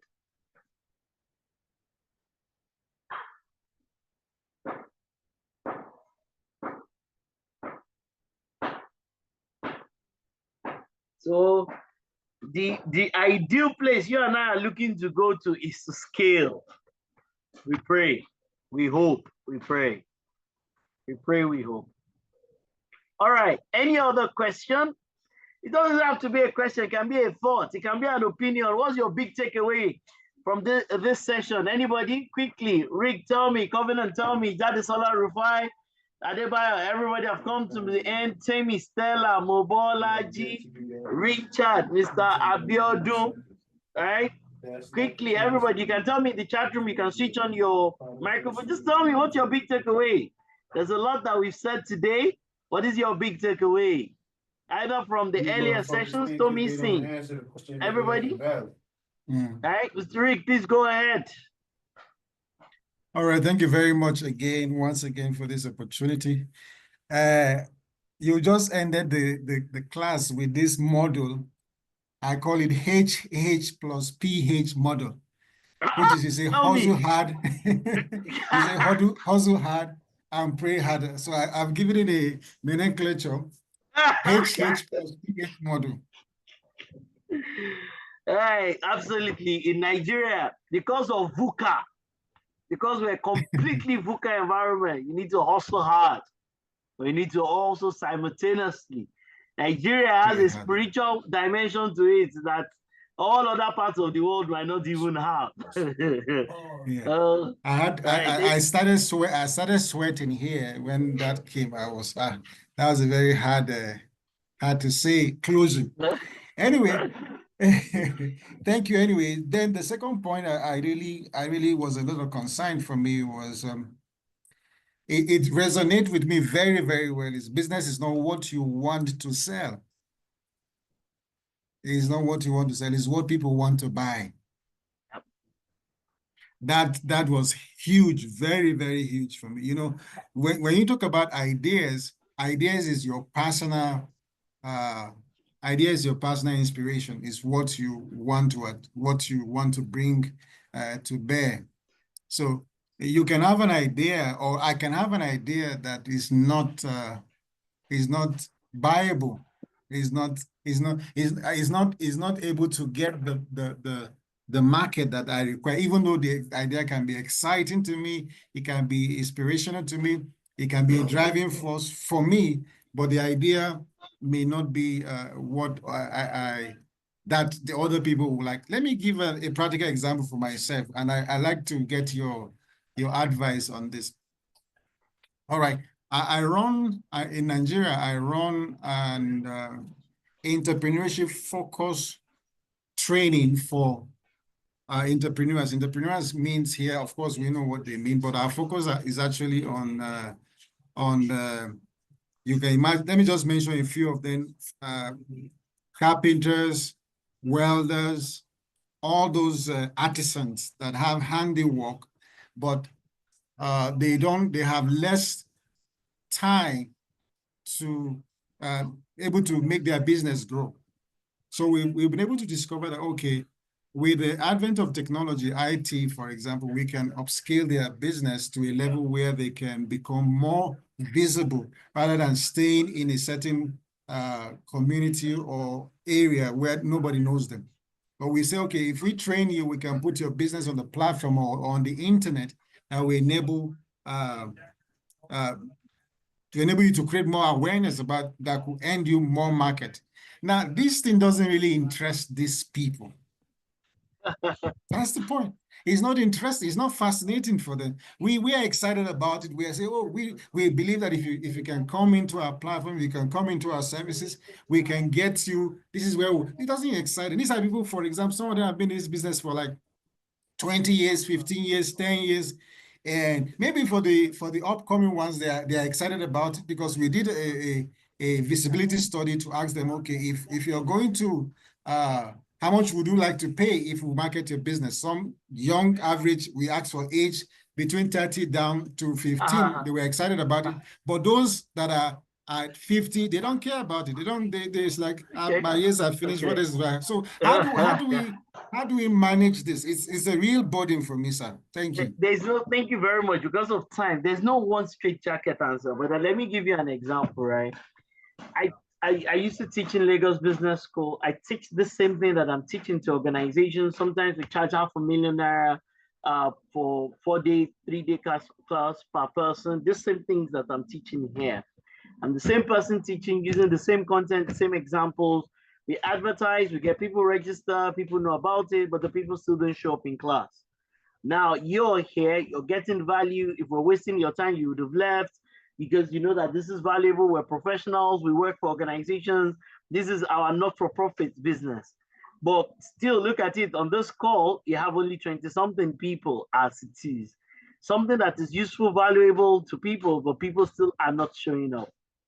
So it might just mean that, that particular thing, maybe to the audience or the approach or the channel or the education or the enlightenment around it. Now, this same class that you and I are having, let's assume that somebody, let me just say off the top of my head, let me just say Fashola, let's just say the Lagos State Governor. Let's just say our existing Lagos State Governor, Sanwo-Olu, talks about this program and just talks about it generally to everybody, right? And says that, you know what, Transformation College is running this. Now this place will be full. So that thing you're talking about, if one commissioner in Lagos State or somebody in charge of something holds a session, brings all the artisans together and they educate them and they do an awareness, then people are going to come to you. So it just means that you still haven't gotten something right. That's what it means in very simple terms. So you have to keep digging. I wish there were 200 people that are inside of this class. That's my hope. That's my prayer. But I have 10% of the ideal number of people. It's costing me time, money, effort, energy, all sorts, right, to do this.